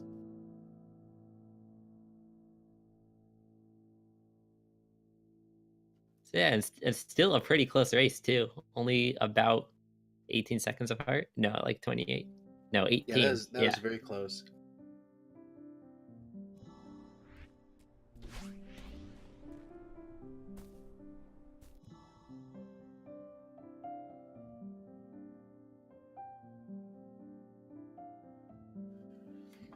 Absolutely fantastic outing from Flare Bear there. Right on the heels, again, like you said, it's just about 18 seconds difference between the two runners. Funny enough, we see that Millay has 4 more deaths. So again, that optimal movement on Millay's side really paying off for him.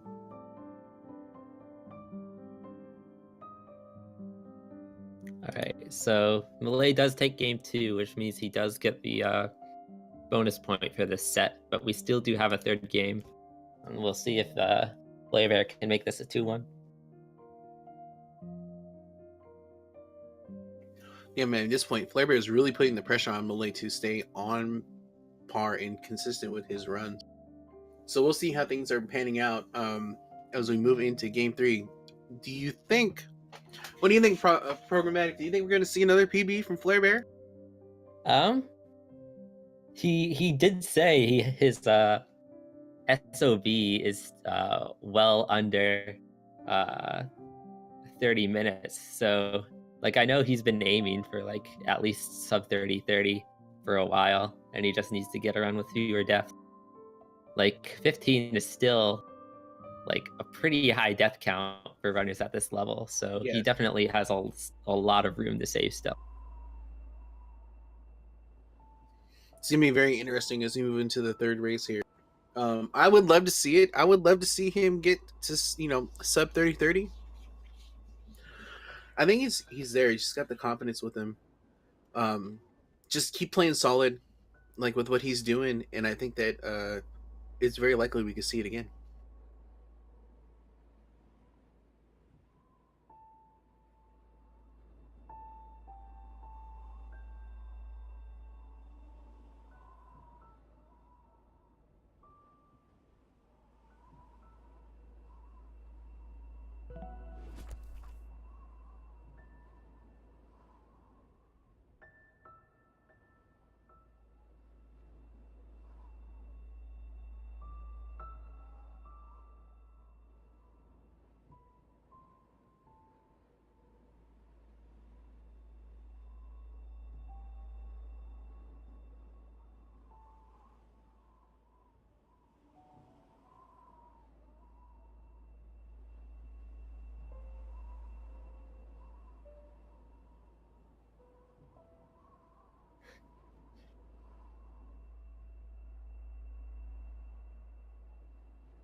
XD.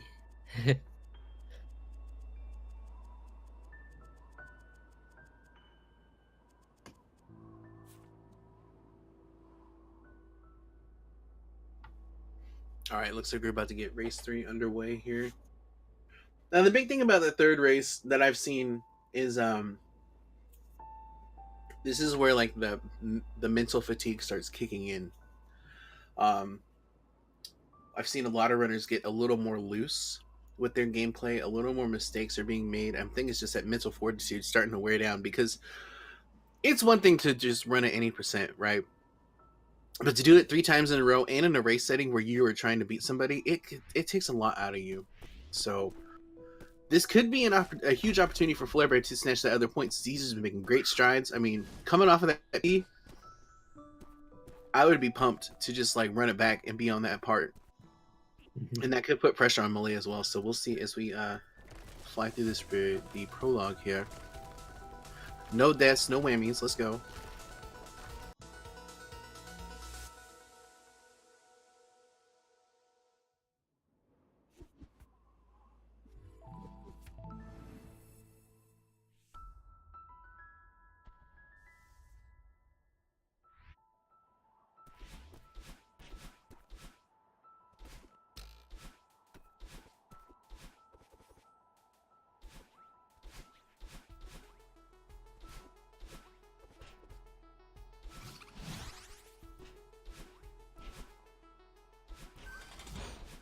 All right, so we are back in city yet again.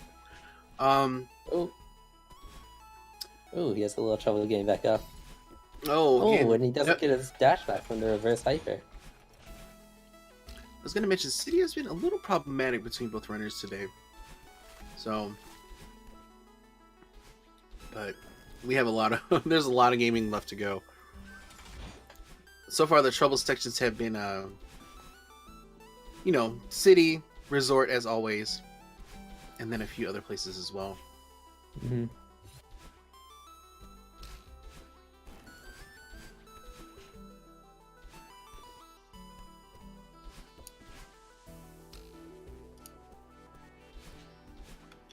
then also just a different strats too. Millay doing the optimal strat in that room. We're going to see Flarebear kind of go for the wall bounces here. So again, this is the time save. Oh no, missing it and actually not catching on. And he saves some stamina so he doesn't have to do a neutral jump at the top. Yeah. Unfortunately, City did not go Flarebear's way at all. Like even just after City, Millay has a pretty substantial lead.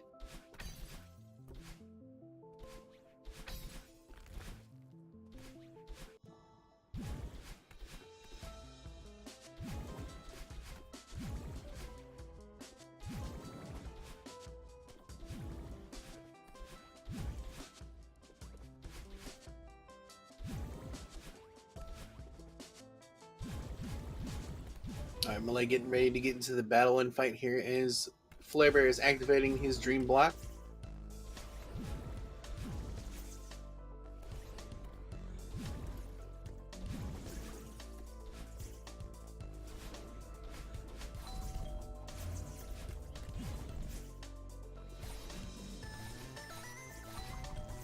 Flarebear just takes it safe in the diagonals room.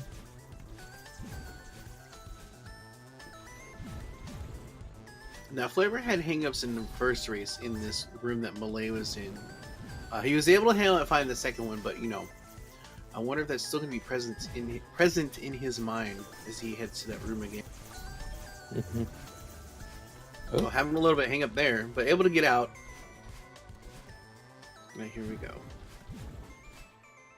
Also, Millay's awake has been exceptional. I mean, like, it's been very textbook, just super clean. I think I saw just one small hang up. No! No! Getting too far ahead of himself there, and was actually underneath the block before he could get out. Yeah, that's a very pesky little corner right there, because if you hyper even a little too far, you just get stuck.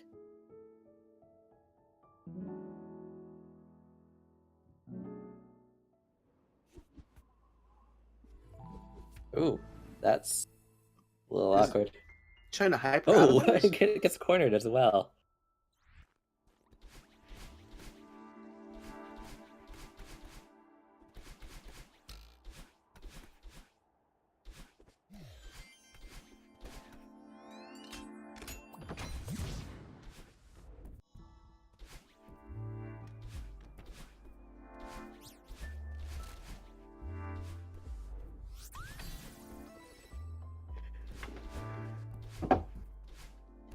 Alright, Flarebear getting out at a 401.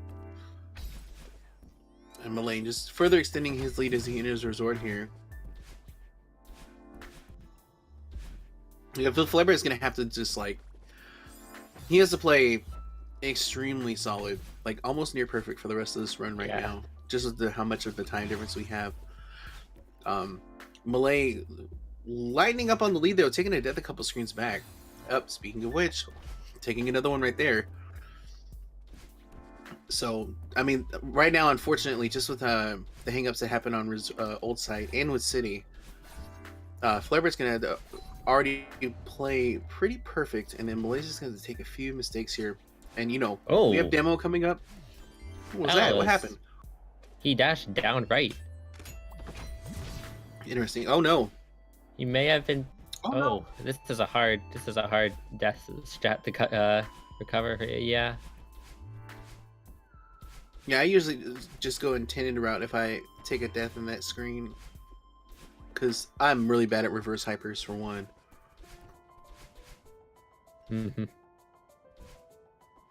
Yeah, but even just doing the reverse extended hyper there, like the distance you need to extend that is like just barely shorter than the distance you would have to travel to go back into the transition, so... Yeah. It's a particularly difficult one to time. Oh, takes a spring because the fuzzy spawned on the platform.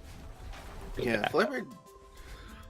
So yeah, he's already lost about, I think, like 15 seconds even, just from the start of Resort. Yeah, and Millay is running free. I guess try to get a timestamp. So okay. Again, this is what I was talking. I believe this is what I was talking about earlier. Like race 3 is where, you know, that mental fatigue is coming in. We're seeing, like I said, both runners are playing really loose. We're seeing a lot of like, just you almost want to say random mistakes, like, but I think it's just again that mental fortitude and just trying to come through and run this game 3 times in a row, where you're literally trying to go as fast as possible and outpace someone else. So I think actually with that, I feel like that could be an opportunity for a lot of runners if they're able to build that up and, you know, like maybe just run 3 races, or like, you know, just do 3 back to back over and over again and just kind of build that up. I mean, like, you know, Tej, for example, you know, when he's streaming, he's doing way more than 3 of them, and his consistency's paying off. Flarebear is another one as well. So maybe that's something that the runners in the league can take note of, where like just like every day 3 no resets and just do that as a part of a regimen. I think that would be very beneficial, because we'll see that third game, you know, like have that opportunity to, you know, maybe snatch a game from somebody that they wouldn't normally do. We'll see. We got Millay coming up with demo dash here. Again, taking the checkpoint. I think he's been batting 1,000. Oh. Ooh. Looks like he's not using the demo dash button either, because he that was the down forward there. Flarebear has been having a few hangups on demo. I think he's been getting it second try consistently in this set. We'll see how this one pans out, but you know, they're a section apart right now. Flarebear just getting an elevator shaft and Millay getting into presidential suite. Wow, misses a switch. Has to wait out the crystal.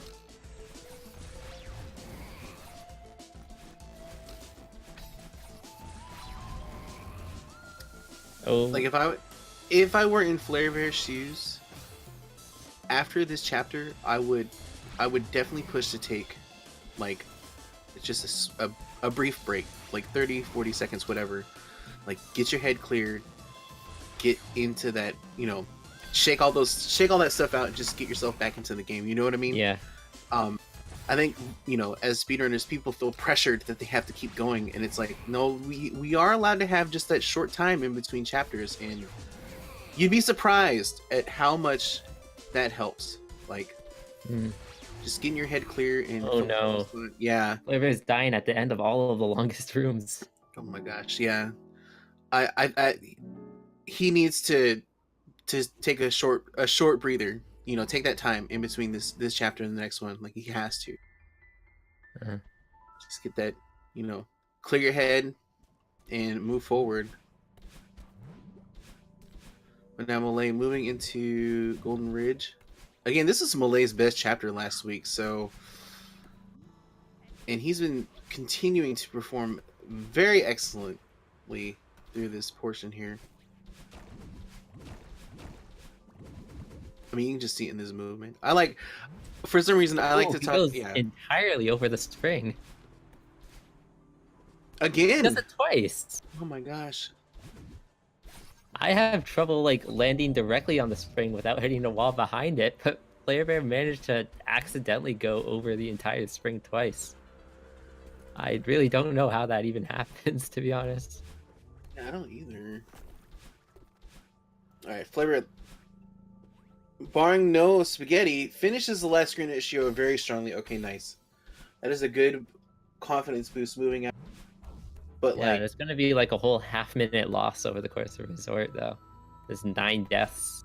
Like, yeah, just all over the place. half the amount of deaths he had in the entirety of his previous run, so... And we see that he did not opt to take a breather. So, we'll see if that's gonna help or hinder him. I mean, you know, that's a nice confidence boost coming out of Oshiro like that on that last screen. Very clean, very crisp, so... You know, he might be like, hey, I got it. Also, I guess another thing, too, is that, you know, like the rhythm of a full run as well. Maybe runners don't want to disrupt that, so they don't want to take that breather. I guess it really just depends. Oh, okay, Millay, you just missed that wall by a mile. Oh, my goodness. Everybody's doing a safe shot in this room.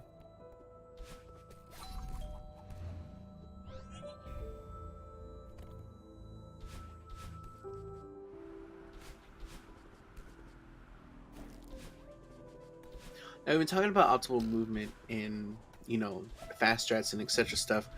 One thing to point out is actually that Flarebear goes for the more optimal strat in this auto-scroller room versus Millay. Flarebear goes for the Ultra here. Millay has been doing the bunny hop version, which I find very surprising considering like all the other optimal movement that Millay has been doing.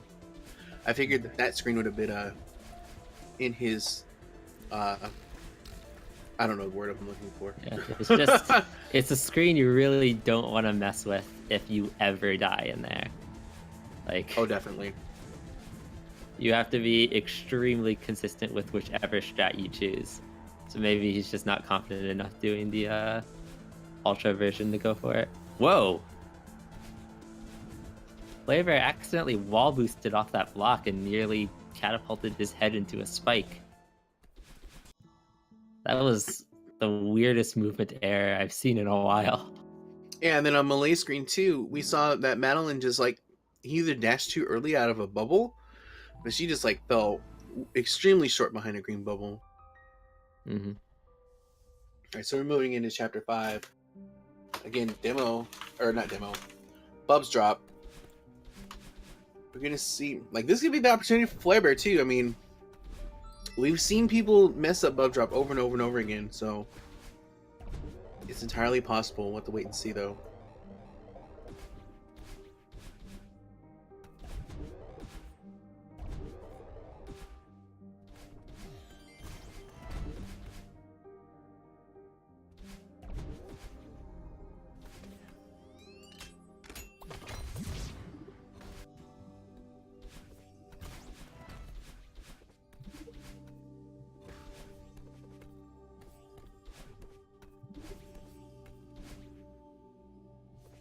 Oh.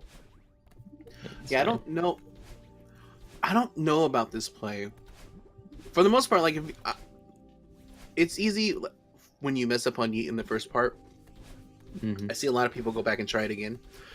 I honestly feel that if you mess that trick up, just get out of the room as fast as possible. Because even Yeah. then, you run the risk of getting a bad, the worst yeet, where you just fly all the way over to the right, you miss the platform and everything else. Yeah. I just feel that if you mess up that initial dash, just move forward. Oh, he's And having trouble in the tape room. yeah, this is definitely Box game's weighing a little. this is his slowest time. It's gonna be like at a 130, 132, 3. So this is if Flarebear can do this whole section real clean and get that yeet, he actually could save 20 seconds just on this part alone. Because I know in his second race he had a very excellent tape time. Almost Oh, he getting messed the his up E in the same way that Millay did. Too late. trying to do the intended route there, but missing it. That's funny. I don't even remember how to do this room normally. But recovering fine. He's still on good pace here. If he can get a solid tape room first try, I think we're gonna see some time save here from at least cutting into that lead on Millay. Mm-hmm. Now Millay actually having. Oh wait, maybe he's not having trouble. No, he was having trouble in that room too. Yeah, here we go. This is like almost 20 seconds that, or 15-ish. So that's huge as we head into the last part of the game.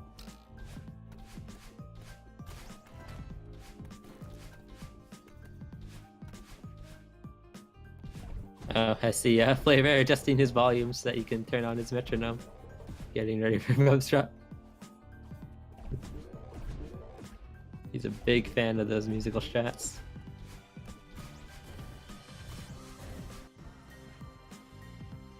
Unfortunately, us commentators here can't hear the game audio, so if you guys are listening to Flavor's metronome right now, enjoy.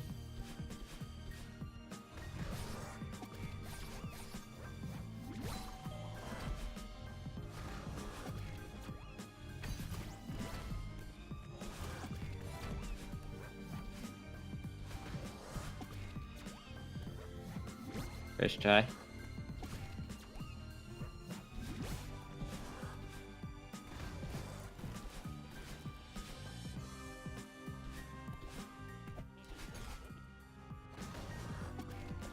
Ooh, that's a moderate death from Flavor.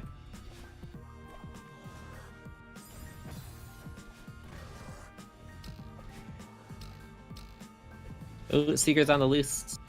Gonna give Millay a little bit of trouble.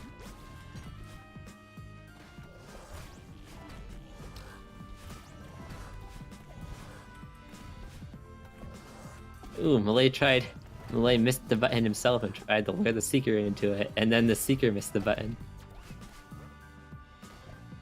A little bit of awkwardness happening in that gauntlet room. But he gets through it, that's fine.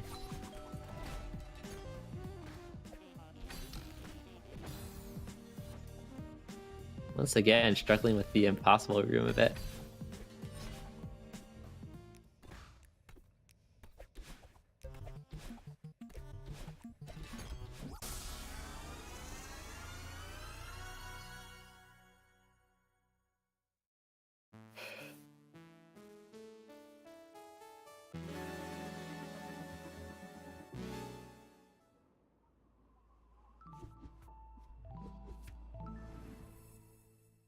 Ooh.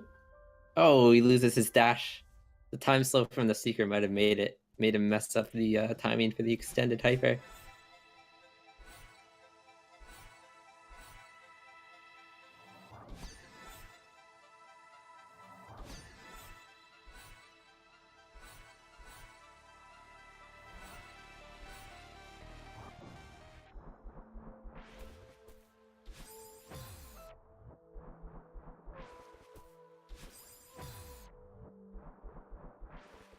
Oh, he throws Theo over the switch. Oh, he does it again!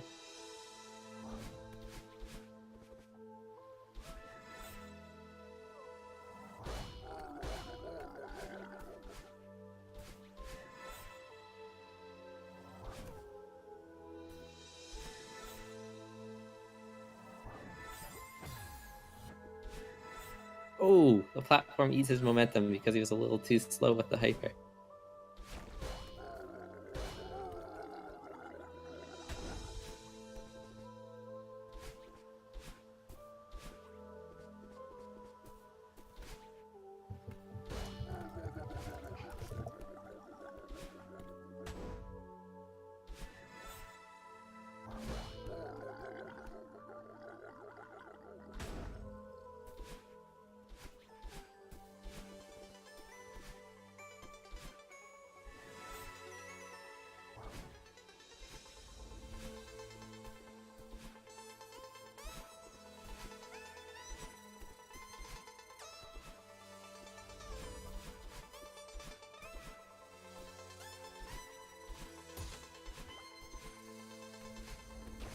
I guess Lakes could get first try.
Millay dies in the ravine room a little bit early on, but still. Has no trouble with the ravine itself, though.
Ooh.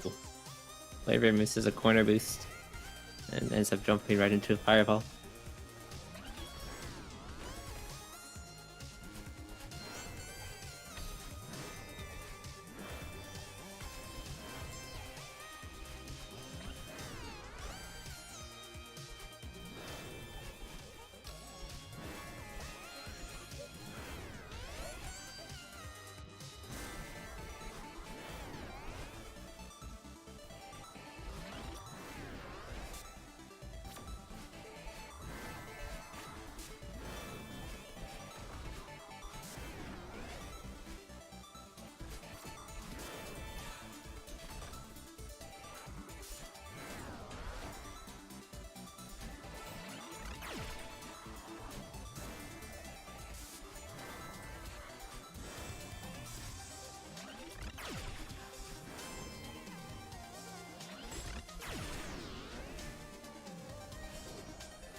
Whoa. Okay, he's okay. I think he stumbled a little bit there last time too. A little bit of an awkward situation.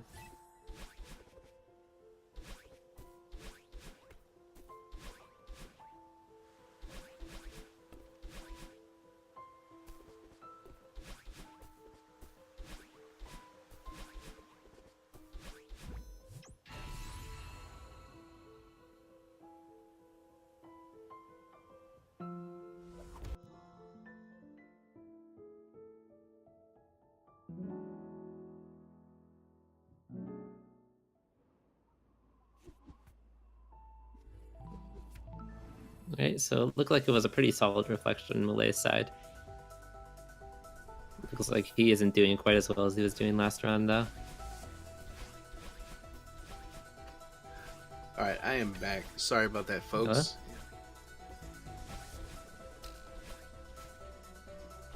I had a phone call that I needed to take, so I apologize for stepping away from the mic here, but what have I missed so far, programmatic? A few unusual situations on Flarebear's side. Like Millay's battling has gone pretty smoothly, but Flarebear has been having a little bit of trouble, mostly with movement errors, but also a few deaths. Alright,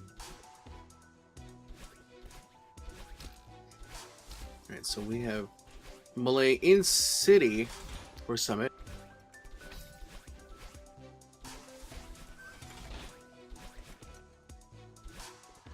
As Flavor getting out at a 23:04, I think. Yeah. So far, Flavor is already like almost a whole minute behind his previous run, so.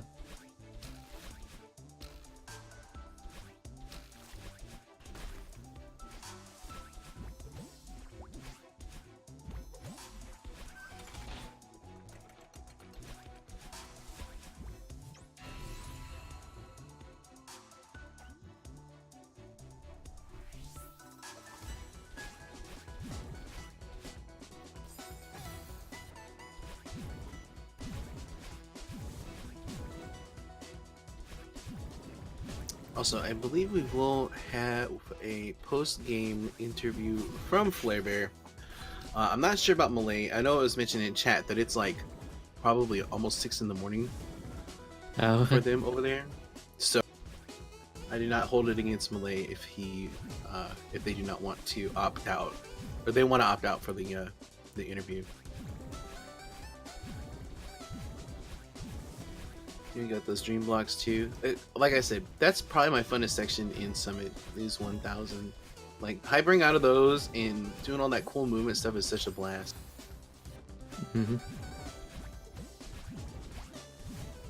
Pretty sure we just saw Millay miss a dream hyper there though, because he did hit those spikes.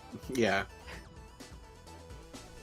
And that one's like one of the worst to hit too, because it's like if you just go too early, you're just like, oh well, I'm in those spikes. Whereas if you didn't do the hyper out of there, you can get away.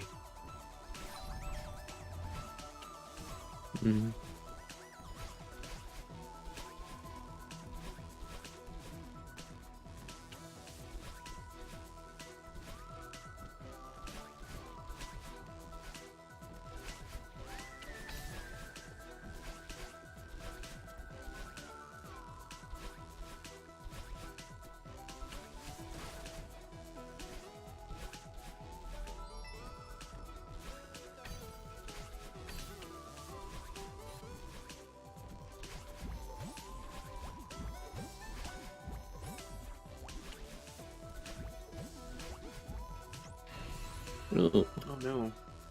Did he lose a dash there? Is that why he retried? I think so. It was really hard to see because he retried so fast. Yeah.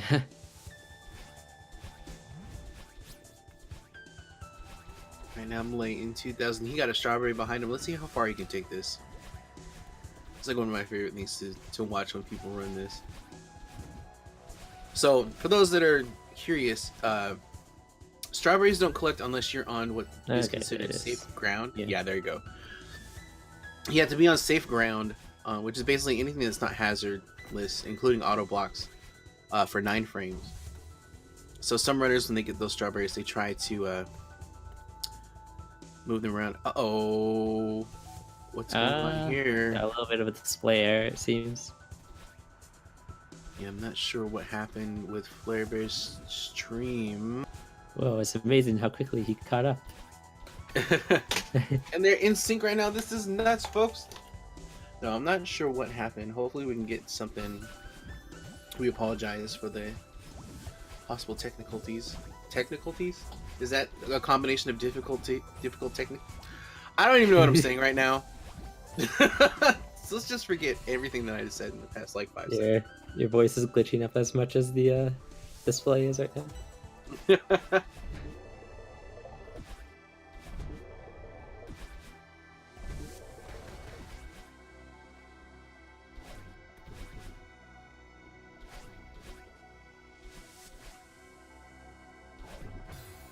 Oh, they both died in the exact same way.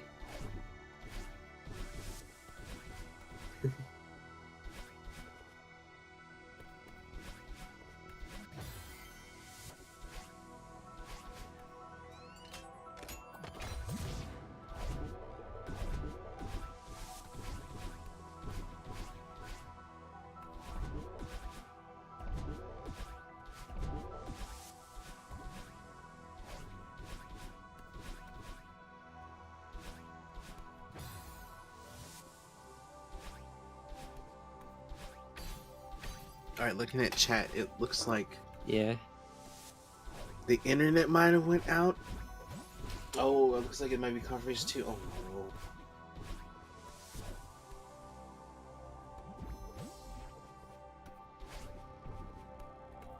Yeah, okay.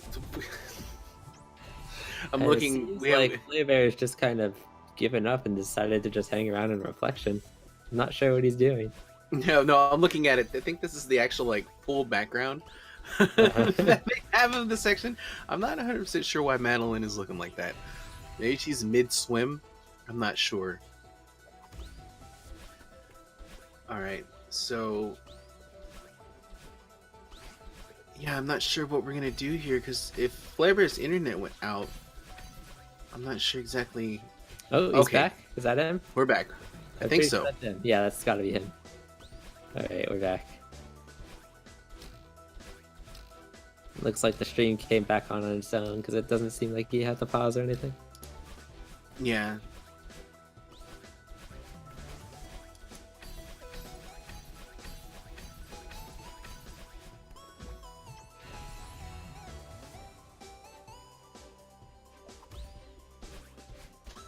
Alright, Millay is in updraft and Flarebear is about to get into his downdraft portion.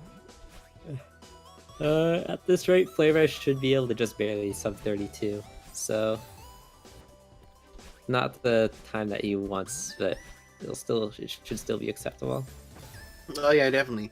Especially with, you know, the times that he put on in the first 2 races. Like, I know he's been gunning for sub 31 for a good while, especially like once the league has started. So I'm pretty sure he's very happy that he was able to get that. And you know, hitting those milestones like just does so much for a runner. Like I know for myself, if you're not getting to that milestone or that goal that you're kind of setting yourself, it's easy to like sway and have a bad mentality about it, where it's just like, I'm never gonna get it, I'm never good enough, blah blah blah. And then like once you actually do, it just like a huge boost in confidence. Like just like I can do this. What else can I push myself to do? You know, and like further motivating. So as Flarebear is moving along in the league, I expect more times, and I think, if I'm not mistaken, he is the first person to get a PB in the league, at least, you know, during a race. So that's going to be huge on him, and I think we're going to see a lot more as we move forward here.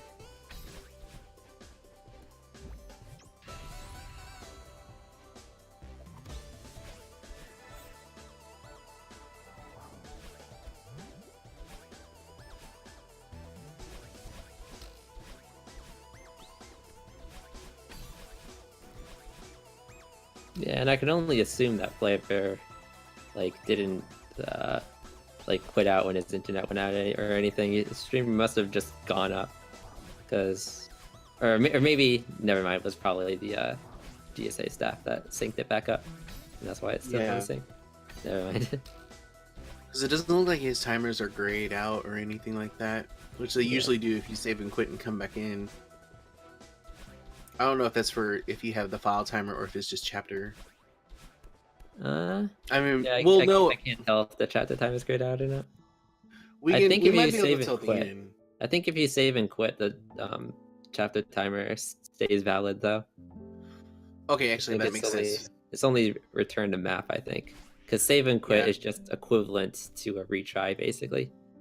I it's think just like starting the there's same some spot. stuff that like tasks can do to save a few frames by doing save and quit, but it doesn't really. It's not really any different from retrying for the human player. Oh, you can save it. Ah. Oh.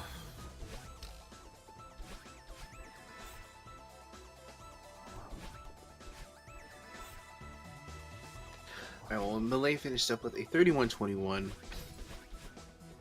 We're now getting in the home stretch here. Unfortunately, it's not going to be a sub sub 32 either.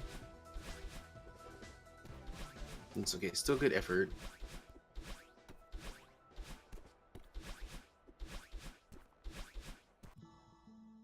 Alright.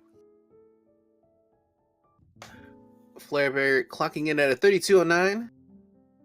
Let's see if we can get these guys in here for an interview.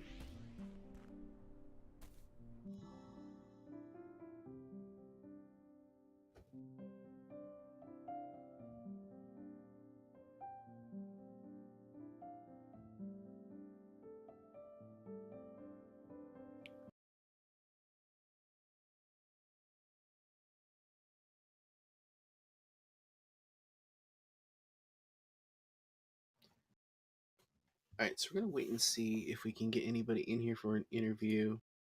I believe Millay said he was not going to. We had to double check with Flarebear here for a second. Alright, so yeah, Flarebear will be with us momentarily. But let me see if I can't find the schedule for tomorrow. Hello. In the meantime. Oh, hey. Hey, what's up? First of all, GG's on your PB. We got a little scared in race 3 because you had popped offline for a moment. Oh yeah, about that. Still like, down 2 games behind the very final match. I tried splicing my way out of it, but like I think the task failed, so I lost anyway. So it didn't really work out for me there. But Yeah, whatever. probably At least I got a 30. probably the task is probably hard to set it up halfway through a chapter. It definitely desynced. Yeah, congrats on the PB. I noticed you turned your volume down when you got to the bump strap. Oh yeah. Funny to see. That's something I was happy about. I was 3 for 3 on drop in this race. I kind of worked up a music cue the other day. And like I didn't really have audio on me that much in this race anyway. But like in the case that it was, I turned the music off because what I do is I just listen to another song that's 200 BPM. And then like I time my my A presses for bubs drop where you first jump up, and then when you tap the A button to jump back down, like the 2-frame one, I time those based off of beats 1 and 4 of the song that I'm listening to that's 200 BPM. And so I just had it playing on my phone in front of me. There was a race, I forgot to turn the music off. It was race 2. And I realized when I entered 5B, so I just threw my headphones off.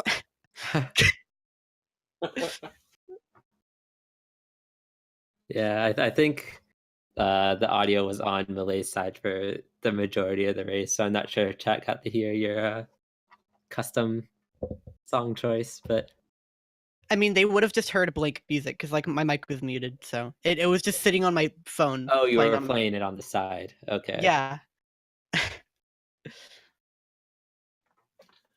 Yeah, I don't know. If only I had gotten my race 2 time in either of the other races, but I can't be salty because the reason that we played so much worse in game 1 is probably the same between us, so it makes sense. Like, it's just harder to get adjusted that early on. So, Yeah. yeah, it makes sense. Yeah, that was a pretty significant PB as well that you got. Was that Mhm. like 30 seconds or so? Yeah, How much was it? it was 27 seconds or so. My previous PB was 31:12. Uh, Mhm. Yeah, thi and this that's gonna put PB your PB really close to Evan's fights now. So I know you've been saying you've been kind of keeping track of his times as well. Yeah, is he still So 30:47? he's Because if so 30:37. He no, got it dude. today. Oh, no. Yeah. Evan, I asked you to wait until I beat you to PB, and you tease me, you wait until the last day.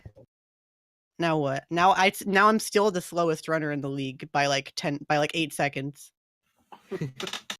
But I mean, Well, 8 seconds isn't much. Yeah. My PB most notable is that I can save 20 seconds on my summit. If I get like a solid sub 850, which I've done a bunch. mhm. And Resort was also really bad.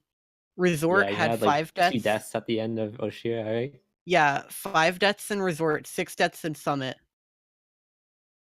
And then pretty much else, like, there were 3 deaths in Temple, that was also bad. Those are, like, pretty much my only time saves, everything else was spot on. Like, Reflection, I got my first ever sub 6. Mhm. Uh, City and Sight were fine, Ridge was fine. Like, it's literally just those 3 splits now, I guess. And even if I, like, take those from those times to, like, probably the best that I would expect to do them in a run, then that would, like, barely be sub 30. So, sub 30 is dumb, but Yeah. this run shows it's possible if I just, like, do everything I need to on every split. Yeah. Well, I'm definitely looking forward to eventually when the two of you face off against each other because Oh yeah. that's gonna be probably like on par with the race we had with Millay and Scrublord earlier because like the two of you and then the two of them are like the two closest matchups we have in the league by far. Yeah, I mean, this race was a lot closer than I expected. Like like I said, I played terrible in game 1 and barely lost. He, like, obviously played a bad race too, so, like, that it Mhm. makes sense, but, like, yeah, that was a lot Yeah. closer than I expected. I wanted to take a game, but game 2, when I actually showed up, so did he. Hmm, I don't know. Yeah. Both of you seemed a little bit worn out in the third race. Yeah, the third the third race, did I delete the file? Is it still here? Oh, I deleted it. I was gonna look at the chapter times. The start of the game 3 was, like, the dumbest run I've ever done. It was so bad. Yeah. Like, I had, like, 17 deaths coming out of Resort. It was such a bad run. And then, like, I still, like, played the end game somewhat decently. I don't know. Why did I play so good on Reflection today? I'm not sure. The 3 times that I got in Reflection are my 3 best Reflection times ever. Oh. Really? all wait, are you saying all three of them were ILPVs or They weren't all ILPBs. The 3rd one wasn't an ILPB, 'cause it Mhm. was 602, that was an ILPB, 559, that was an ILPB, and then 604. But Oh, those so you are got your those first sub 6? yeah, those are the best 3 Nice. Reflection times I've ever done. That's impressive, yeah. So you quickly mentioned about in game 3 how like off the bat he had 17 deaths leaving resort. Um, do you feel that going into game 3 it's just like so much harder to keep yourself on pace because you've already done 2 races? I feel like what caused that to happen was just so much pressure being relieved off of me after game 2. And, like, I just had a lot more, like, light mindset, I guess, and I don't know, it probably killed my focus just a bit. Like, something I've noticed over speedrunning over a long time is that whenever I get a PB, I don't really wanna continue doing runs after that, even if I don't beat my goal, because I feel like it negatively affects my mentality going forward. Like, you're just always a bit more shaky after, like, the pressure of such a hard run. Yeah, I know, like, when I get a PB in a run, like at that point, I've pretty much like lost all the feeling in my hands, so I'm like not physically capable of doing another run at that point. No, But I yeah, agree. like getting a PB like has got to be like really stressful, regardless of who you are. So it definitely makes sense that after the PB run would be a good time for a break. Mm-hmm. Yeah.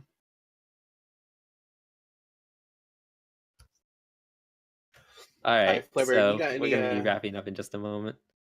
Flavor, you got any closing statements before we log off? Speedrun a hat in time. Follow me on Twitch and follow me on Twitter. They're both flarebearSR. That's it. There you go. And actually, yeah, if you enjoyed the race today, be sure to follow both runners, Millay as well. And if you enjoyed our commentary, Programmatic and myself, FC Racers.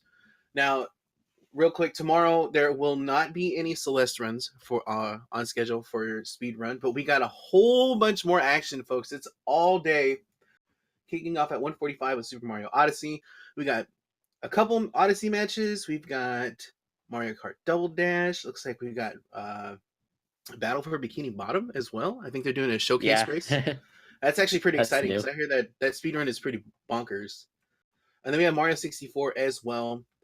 So definitely tune in. Also, we saw that there was someone subscribed. I apologize that we didn't catch that, but shout outs to them as well. But yeah, we're gonna go ahead and wrap this one up. I actually Yeah. will be back on commentary duties on Friday at 2 p.m. for Nero versus M Sushi. Mm-hmm. So Yeah, that's this is gonna be a number 3 versus number 4, so that's gonna be a very tight race as well. I think I'm commentating that as well, unless if I'm misremembering. No, actually, yeah, it is the both of us. Yeah. So I'm definitely looking forward to it. All right, we're going to go ahead and wrap this one up. Again, thank you to Flarebear and Millay for the GGs and Programmatic with the commentary. And I am FC Racers. And until next time, we'll Good see you night, at the finish everyone. line.